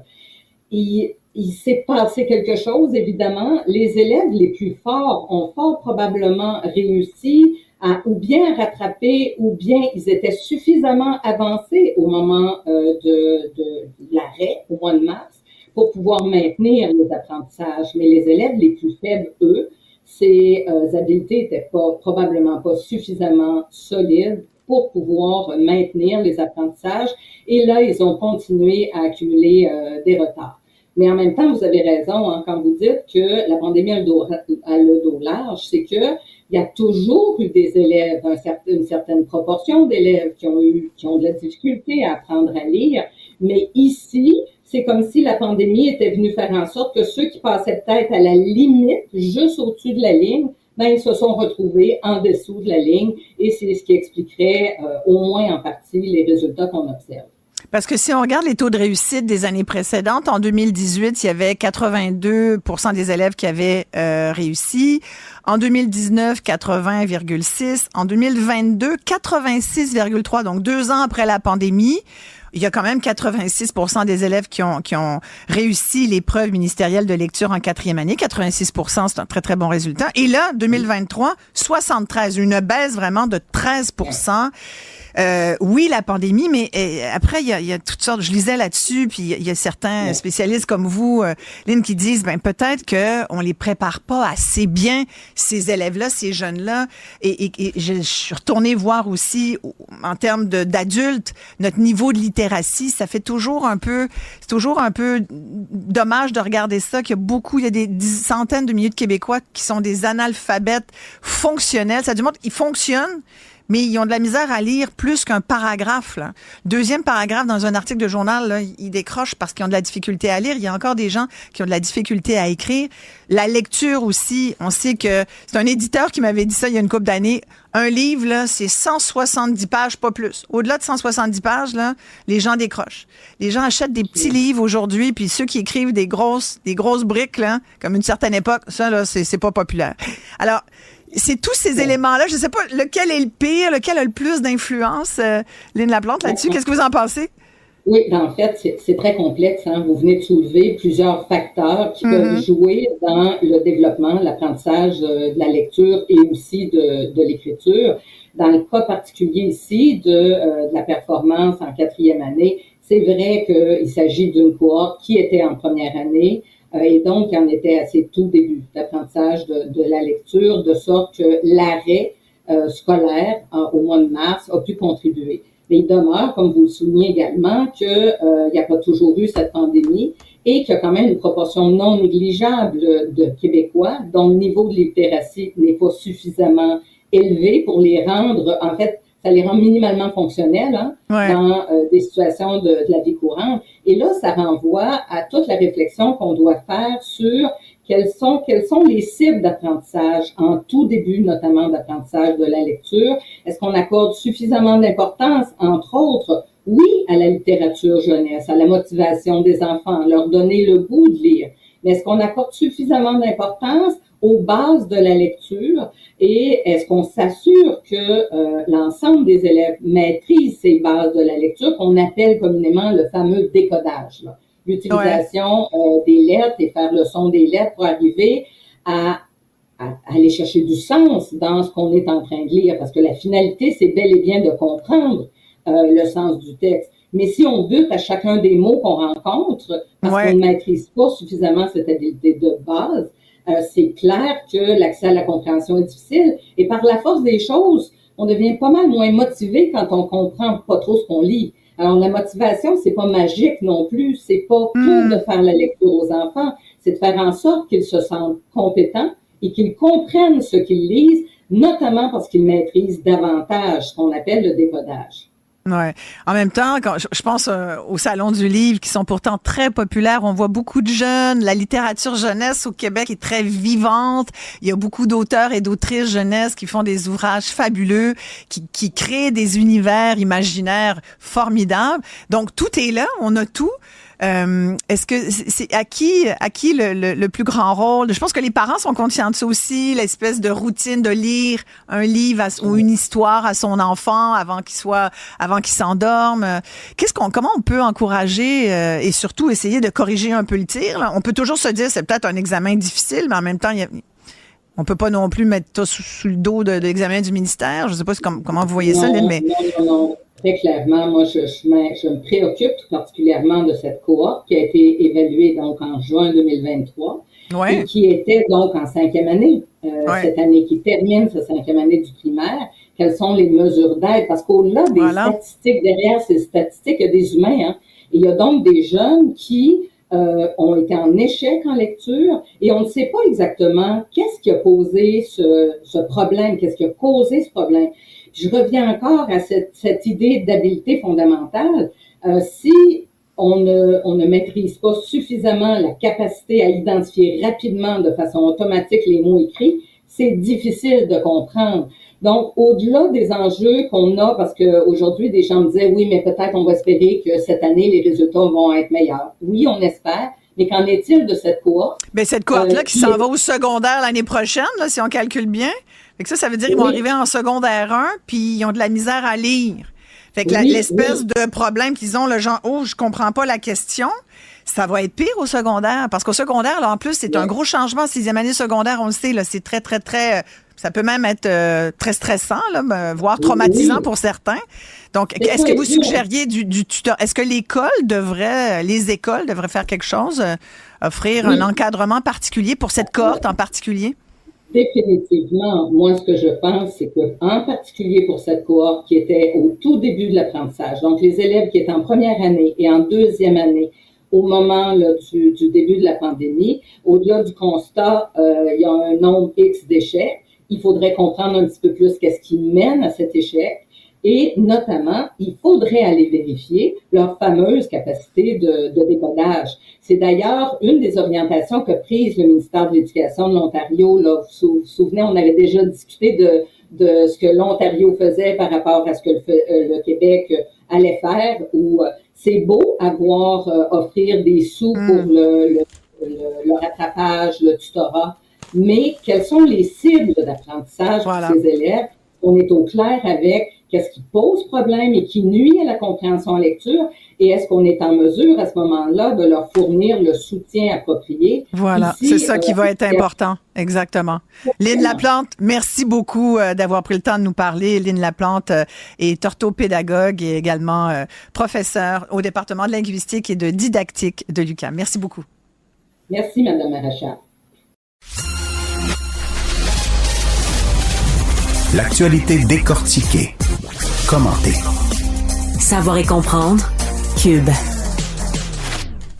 Une autre autre histoire de rats à Montréal, puis il s'agit pas ici de parler de certains humains, mais bien des vrais rats, les rats des villes qu'on haït parce que ils sont sales, porteurs de toutes sortes de bactéries, de maladies, une vermine qu'on a donc de la misère à contenir et qui se répand même dans des ruelles vertes. Là, les citoyens sont taboutes parce que dans le cas du métro, près du métro Jean Talon, entre autres, il y a des citoyens qui se sont aménagés une belle ruelle verte et là, ils se rendent compte qu'ils ont été obligés de mettre des trappes à rats parce que il y en a partout, ça pullule. Je peux vous dire, j'ai déjà eu des problèmes de rats, c'est pas drôle. On va tout de suite aller rejoindre Nathaniel Lévy, qui est un copropriétaire des entreprises de gestion parasitaire Maheu. Bonjour, Monsieur Lévy. Bonjour, Madame Maréchal. Merci beaucoup d'être là. J'ai longtemps eu fait des entrevues avec votre père qui nous a tellement bien expliqué, nous a vulgarisé les problèmes de rats. Malheureusement, ça n'a pas réglé l'enjeu pour autant. Vous, Nathaniel, vous reprenez l'espèce de flambeau. De flambeau, merci. Ça vient d'où ce problème? Puis comment régler ça? Si vous pouviez trouver la solution, ça serait magnifique. On sait que la Ville, il y a quelque temps, avait voté un règlement pour faire en sorte de ne pas interdire certains produits. On est revenu sur cette décision. C'est-tu parce que les citoyens sont malpropres qu'il y a tant de rats, Nathaniel? C'est quoi l'enjeu?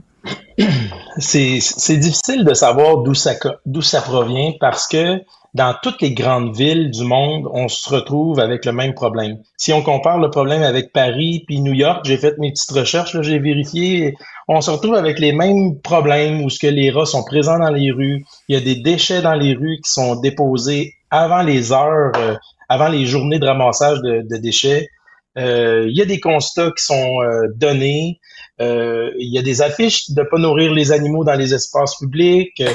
C'est le même problème qu'on voit à Montréal, puis c'est un peu les mêmes solutions qu'on demande de transformer les poubelles dans les espaces publics avec des couvercles pour... Tu sais, le rat, dans toutes les grandes villes, comme je disais, il y a des rats. Donc, quand le rat sort, puis il trouve ce qu'il a besoin, ben il va aimer sortir des égouts. Donc, ce qu'il faut faire, c'est appauvrir le rat quand il sort des égouts. Faut pas qu'il trouve de cachette, faut pas qu'il trouve de nourriture. C'est ça qu'on retrouve à Montréal, puis c'est de la conscientisation qu'il faut faire des citoyens. Oui, exactement. Parce que oui, c'est la conscientisation des citoyens qu'il faut faire parce qu'on a beau dire la ville ne fait pas assez, puis je pense qu'on peut aussi dire que, à votre avis, est-ce que la ville pourrait intervenir beaucoup plus? Si on compare, encore une fois, les autres grandes villes, oui, peut-être. Il y a place à amélioration aussi. Peut-être qu'on donne pas assez de constats. Peut-être qu'on verbalise pas assez la réglementation aux citoyens. On a même une application, pas une application, mais via le site Internet de la Ville de Montréal, on peut même dénoncer quand on voit des rats à tel ou tel endroit, on doit le dire. Puis là, la Ville peut... Mais je sais pas à quel point les gens vont dénoncer ces choses-là. Est-ce qu'ils vont vraiment prendre le temps de dénoncer? Peut-être que oui. Il y a de la construction aussi. Tout ça fait les travaux de construction, ça aide pas non plus parce que ça brasse les tuyaux, les égouts et tout ça. Et ça en brise parfois. Puis aussi, il y a des vieux édifices là qui fait en sorte que parfois, on s'en rend pas compte, mais il y a des entrées directes dans les vides sanitaires. Là, les égouts, ça rentre, ça s'installe. Une chose est sûre, c'est que, vous le disiez, Nathaniel, il y a aussi une conscientisation à faire de la part des citoyens. Les citoyens sont pas toujours très propres. Moi, regardez, là, je vais vous montrer des photos que j'ai prises moi-même d'un voisin où habite ma fille dans le quartier Ville-Marie. Puis sincèrement, là, les gens... À partir du moment où, pour eux, là, c'est de la poubelle, ils veulent plus ça chez eux, mettre ça dehors sur la rue. Puis c'est profondément décevant, puis ça devrait pas. Il y a des horaires. Première semaine du mois, on sait que c'est là où on peut mettre des gros objets. Pareil pour les poubelles. On met pas ces poubelles dans des sacs que les rats vont venir éventrer ou les ratons laveurs n'importe quel jour. Il y a des jours pour ça et je trouve ça vraiment très, très, très malheureux, là, ce genre de situation. Oui, parce qu'on nous donne certaines opportunités d'utiliser des poisons dans des boîtes sécuritaires, mais nos poisons sont dans des boîtes. Donc, le rat, il faut qu'il y ait déjà un obstacle. Il faut qu'il rentre dans la boîte pour venir manger notre bloc. Le déchet, il traîne là. C'est bien plus accessible, puis souvent, c'est bien plus appétissant. Même si on créait le poison extrêmement appétissant, on peut pas le laisser traîner sur le trottoir. Donc, le rat va toujours choisir la façon. Oui. On vient de voir un matelas, un sommier, on vient de voir des poubelles comme ça, aussi éventrées, tout à terre. Là, puis c'était même pas une journée où les poubelles devaient passer, là, où la ville devait ramasser. Fait que voyez ça, là? Comment voulez-vous qu'il n'y ait pas de rats, là? C'est terrible. Une solution. Les rats aussi, des gens qui demandent, là, quelqu'un m'écrit pour me dire, des rats, là, ça se reproduit à quelle rapidité? Ah oui. Ben, le rat, oui, ça c'est particulier de raconter ça, parce qu'un rat, ça vit environ de 6 mois à 1 an. Ça, c'est sa longévité. La maturité sexuelle d'un rat, c'est 2 mois.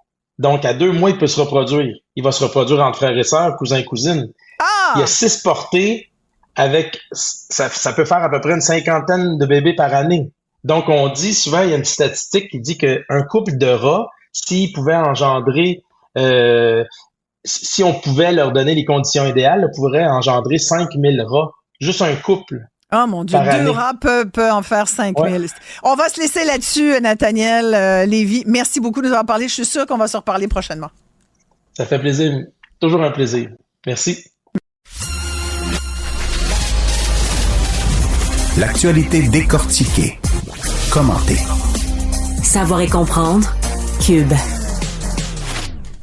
Une autre histoire de rats à Montréal, puis il s'agit pas ici de parler de certains humains, mais bien des vrais rats, les rats des villes qu'on haït parce que ils sont sales, porteurs de toutes sortes de bactéries, de maladies, une vermine qu'on a donc de la misère à contenir et qui se répand même dans des ruelles vertes. Là, les citoyens sont à bout parce que dans le cas du métro, près du métro Jean Talon, entre autres, il y a des citoyens qui se sont aménagés une belle ruelle verte et là ils se rendent compte qu'ils ont été obligés de mettre des trappes à rats parce que il y en a partout, ça pullule. Je peux vous dire, j'ai déjà eu des problèmes de rats. C'est pas drôle. On va tout de suite aller rejoindre Nathaniel Lévy, qui est un copropriétaire des entreprises de gestion parasitaire Maheu. Bonjour, Monsieur Lévy. Bonjour, Madame Maréchal. Merci beaucoup d'être là. J'ai longtemps fait des entrevues avec votre père qui nous a tellement bien expliqué, nous a vulgarisé les problèmes de rats. Malheureusement, ça n'a pas réglé l'enjeu pour autant. Vous, Nathaniel, vous reprenez l'espèce de flambeau. De flambeau, merci. Ça vient d'où ce problème? Puis comment régler ça? Si vous pouviez trouver la solution, ça serait magnifique. On sait que la Ville, il y a quelque temps, avait voté un règlement pour faire en sorte de ne pas interdire certains produits. On est revenu sur cette décision.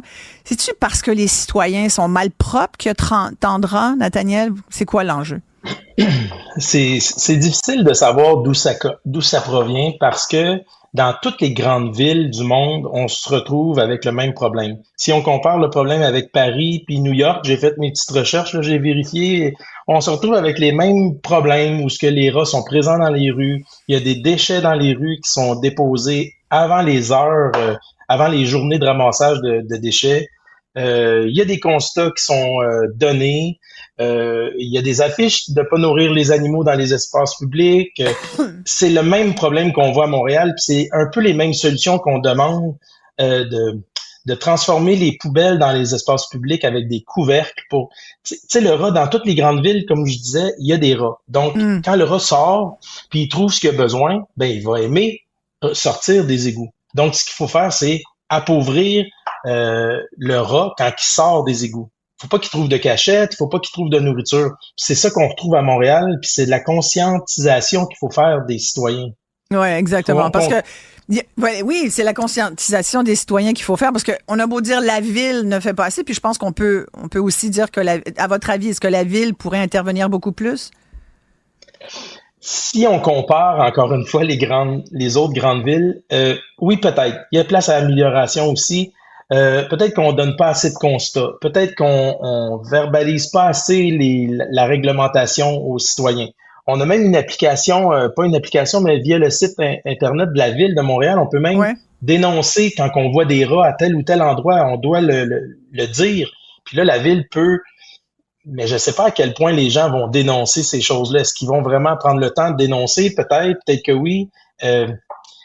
Il y a de la construction aussi. Tout ça fait les travaux de construction, ça aide pas non plus parce que ça brasse les tuyaux, les égouts et tout ça. Et ça en brise parfois. Puis aussi, il y a des vieux édifices là qui fait en sorte que parfois, on s'en rend pas compte, mais il y a des entrées directes dans les vides sanitaires. Là, les égouts, ça rentre, ça s'installe. Une chose est sûre, c'est que, vous le disiez, Nathaniel, il y a aussi une conscientisation à faire de la part des citoyens. Les citoyens sont pas toujours très propres. Moi, regardez, là, je vais vous montrer des photos que j'ai prises moi-même d'un voisin où habite ma fille dans le quartier Ville-Marie. Puis sincèrement, là, les gens... À partir du moment où, pour eux, là, c'est de la poubelle, ils veulent plus ça chez eux, mettre ça dehors sur la rue. Puis c'est profondément décevant, puis ça devrait pas. Il y a des horaires. Première semaine du mois, on sait que c'est là où on peut mettre des gros objets. Pareil pour les poubelles. On met pas ces poubelles dans des sacs que les rats vont venir éventrer ou les ratons laveurs n'importe quel jour. Il y a des jours pour ça et je trouve ça vraiment très, très, très malheureux, là, ce genre de situation. Oui, parce qu'on nous donne certaines opportunités d'utiliser des poisons dans des boîtes sécuritaires, mais nos poisons sont dans des boîtes. Donc, le rat, il faut qu'il y ait déjà un obstacle. Il faut qu'il rentre dans la boîte pour venir manger notre bloc. Le déchet, il traîne là. C'est bien plus accessible, puis souvent, c'est bien plus appétissant. Même si on créait le poison extrême, là, extrêmement appétissant, on peut pas le laisser traîner sur le trottoir. Donc, le rat va toujours choisir la façon. Oui. On vient de voir un matelas, un sommier. On vient de voir des poubelles comme ça, aussi éventrées, tout à terre. Là, puis c'était même pas une journée où les poubelles devaient passer, là, où la ville devait ramasser. Fait que voyez ça, là? Comment voulez-vous qu'il n'y ait pas de rats, là? C'est terrible. Une solution. Les rats aussi, des gens qui demandent, là, quelqu'un m'écrit pour me dire, des rats, là, ça se reproduit à quelle rapidité? Ah oui. Ben, le rat, oui, ça, c'est particulier de raconter ça, parce qu'un rat, ça vit environ de 6 mois à 1 an. Ça, c'est sa longévité. La maturité sexuelle d'un rat, c'est 2 mois.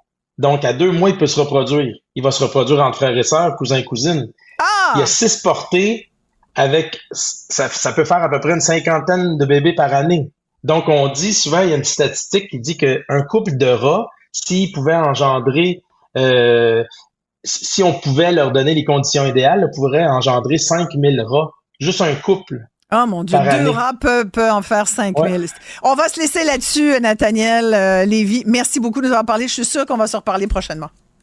Ça fait plaisir. Toujours un plaisir. Merci. Émotionnel ou rationnel, en accord ou à l'opposé. Les rencontres de l'heure. Grosse soirée de hockey, cher Jean-François Barry. Merci d'être là, JF. Hey, ça fait plaisir. Puis oui, c'est une grosse soirée. C'est une soirée symbolique.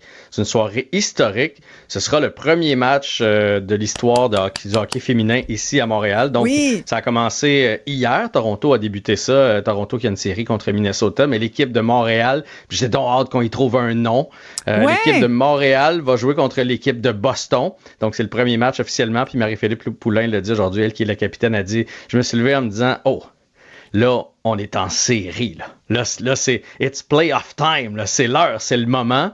On lui a parlé de nervosité et tout ça. Puis elle a dit, écoute, avec tous les matchs internationaux qu'elle a joués, Marie-Philippe Poulain, là, la pression, c'est pas ça qui l'étouffe. Là, elle est formidable. Elle est audacieuse, fabuleuse, inspirante. Écoute.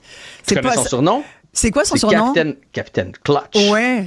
Capitaine Clutch, parce qu'elle clutch au bon moment. Elle a le don d'aller marquer le but gagnant et tout ça. Donc, ça débute ce soir. C'est une série 3-5. C'est du côté de la place Belle à Laval. Puis, on va souhaiter qu'il y ait le plus de spectateurs possible. Puis, on va souhaiter surtout une victoire de l'équipe montréalaise. Fait que c'est quand même, pour toutes ces jeunes filles-là, comme Marie-Philippe Poulain, qui s'est jamais dit qu'elle allait jouer dans une ligue organisée de cette ampleur-là, et là, de se retrouver en série dans sa ville, à part de ça, c'est un grand moment du sport ce soir. Et les gens sont derrière aussi. C'est ça aussi, Jean-François, là, qui a vraiment changé. C'est qu'aujourd'hui, il y a des dizaines de milliers de partisans qui sont derrière et qui acclament ces filles de hockey. C'est fabuleux. Et il faut en prendre soin. Puis tu vois, moi, je pense que les séries, c'est une bonne... Parce que là, c'est sûr, il y a l'effet de nouveauté cette année. Là. Je pense qu'il n'y a pas une maman avec une petite fille qui joue au hockey ou un papa qui se sont pas dit, on va aller voir un match. Mais là, après ça va s'estomper. Là, après ça, il faut créer un sentiment d'appartenance et une série comme ça. Écoute, Montréal-Boston. Je sais que c'est pas le Canadien, mais Montréal-Boston, on a-tu des antécédents de ça?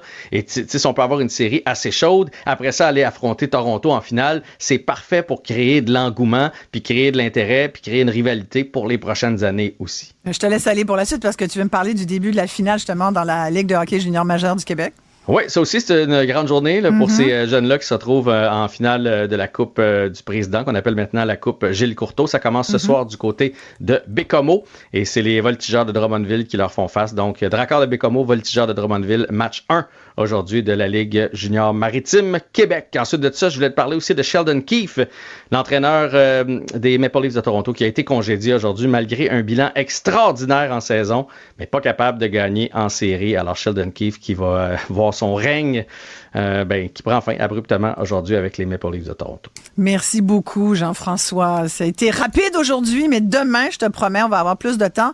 Et je me souviens du défi que je t'ai lancé, de parler d'un sport inusité. Je sais, dans ma manche, tu vas voir. On garde ça dans ta manche. Merci beaucoup, Jeff. Bon. Merci beaucoup à tout le monde. On se retrouve bientôt. Cube.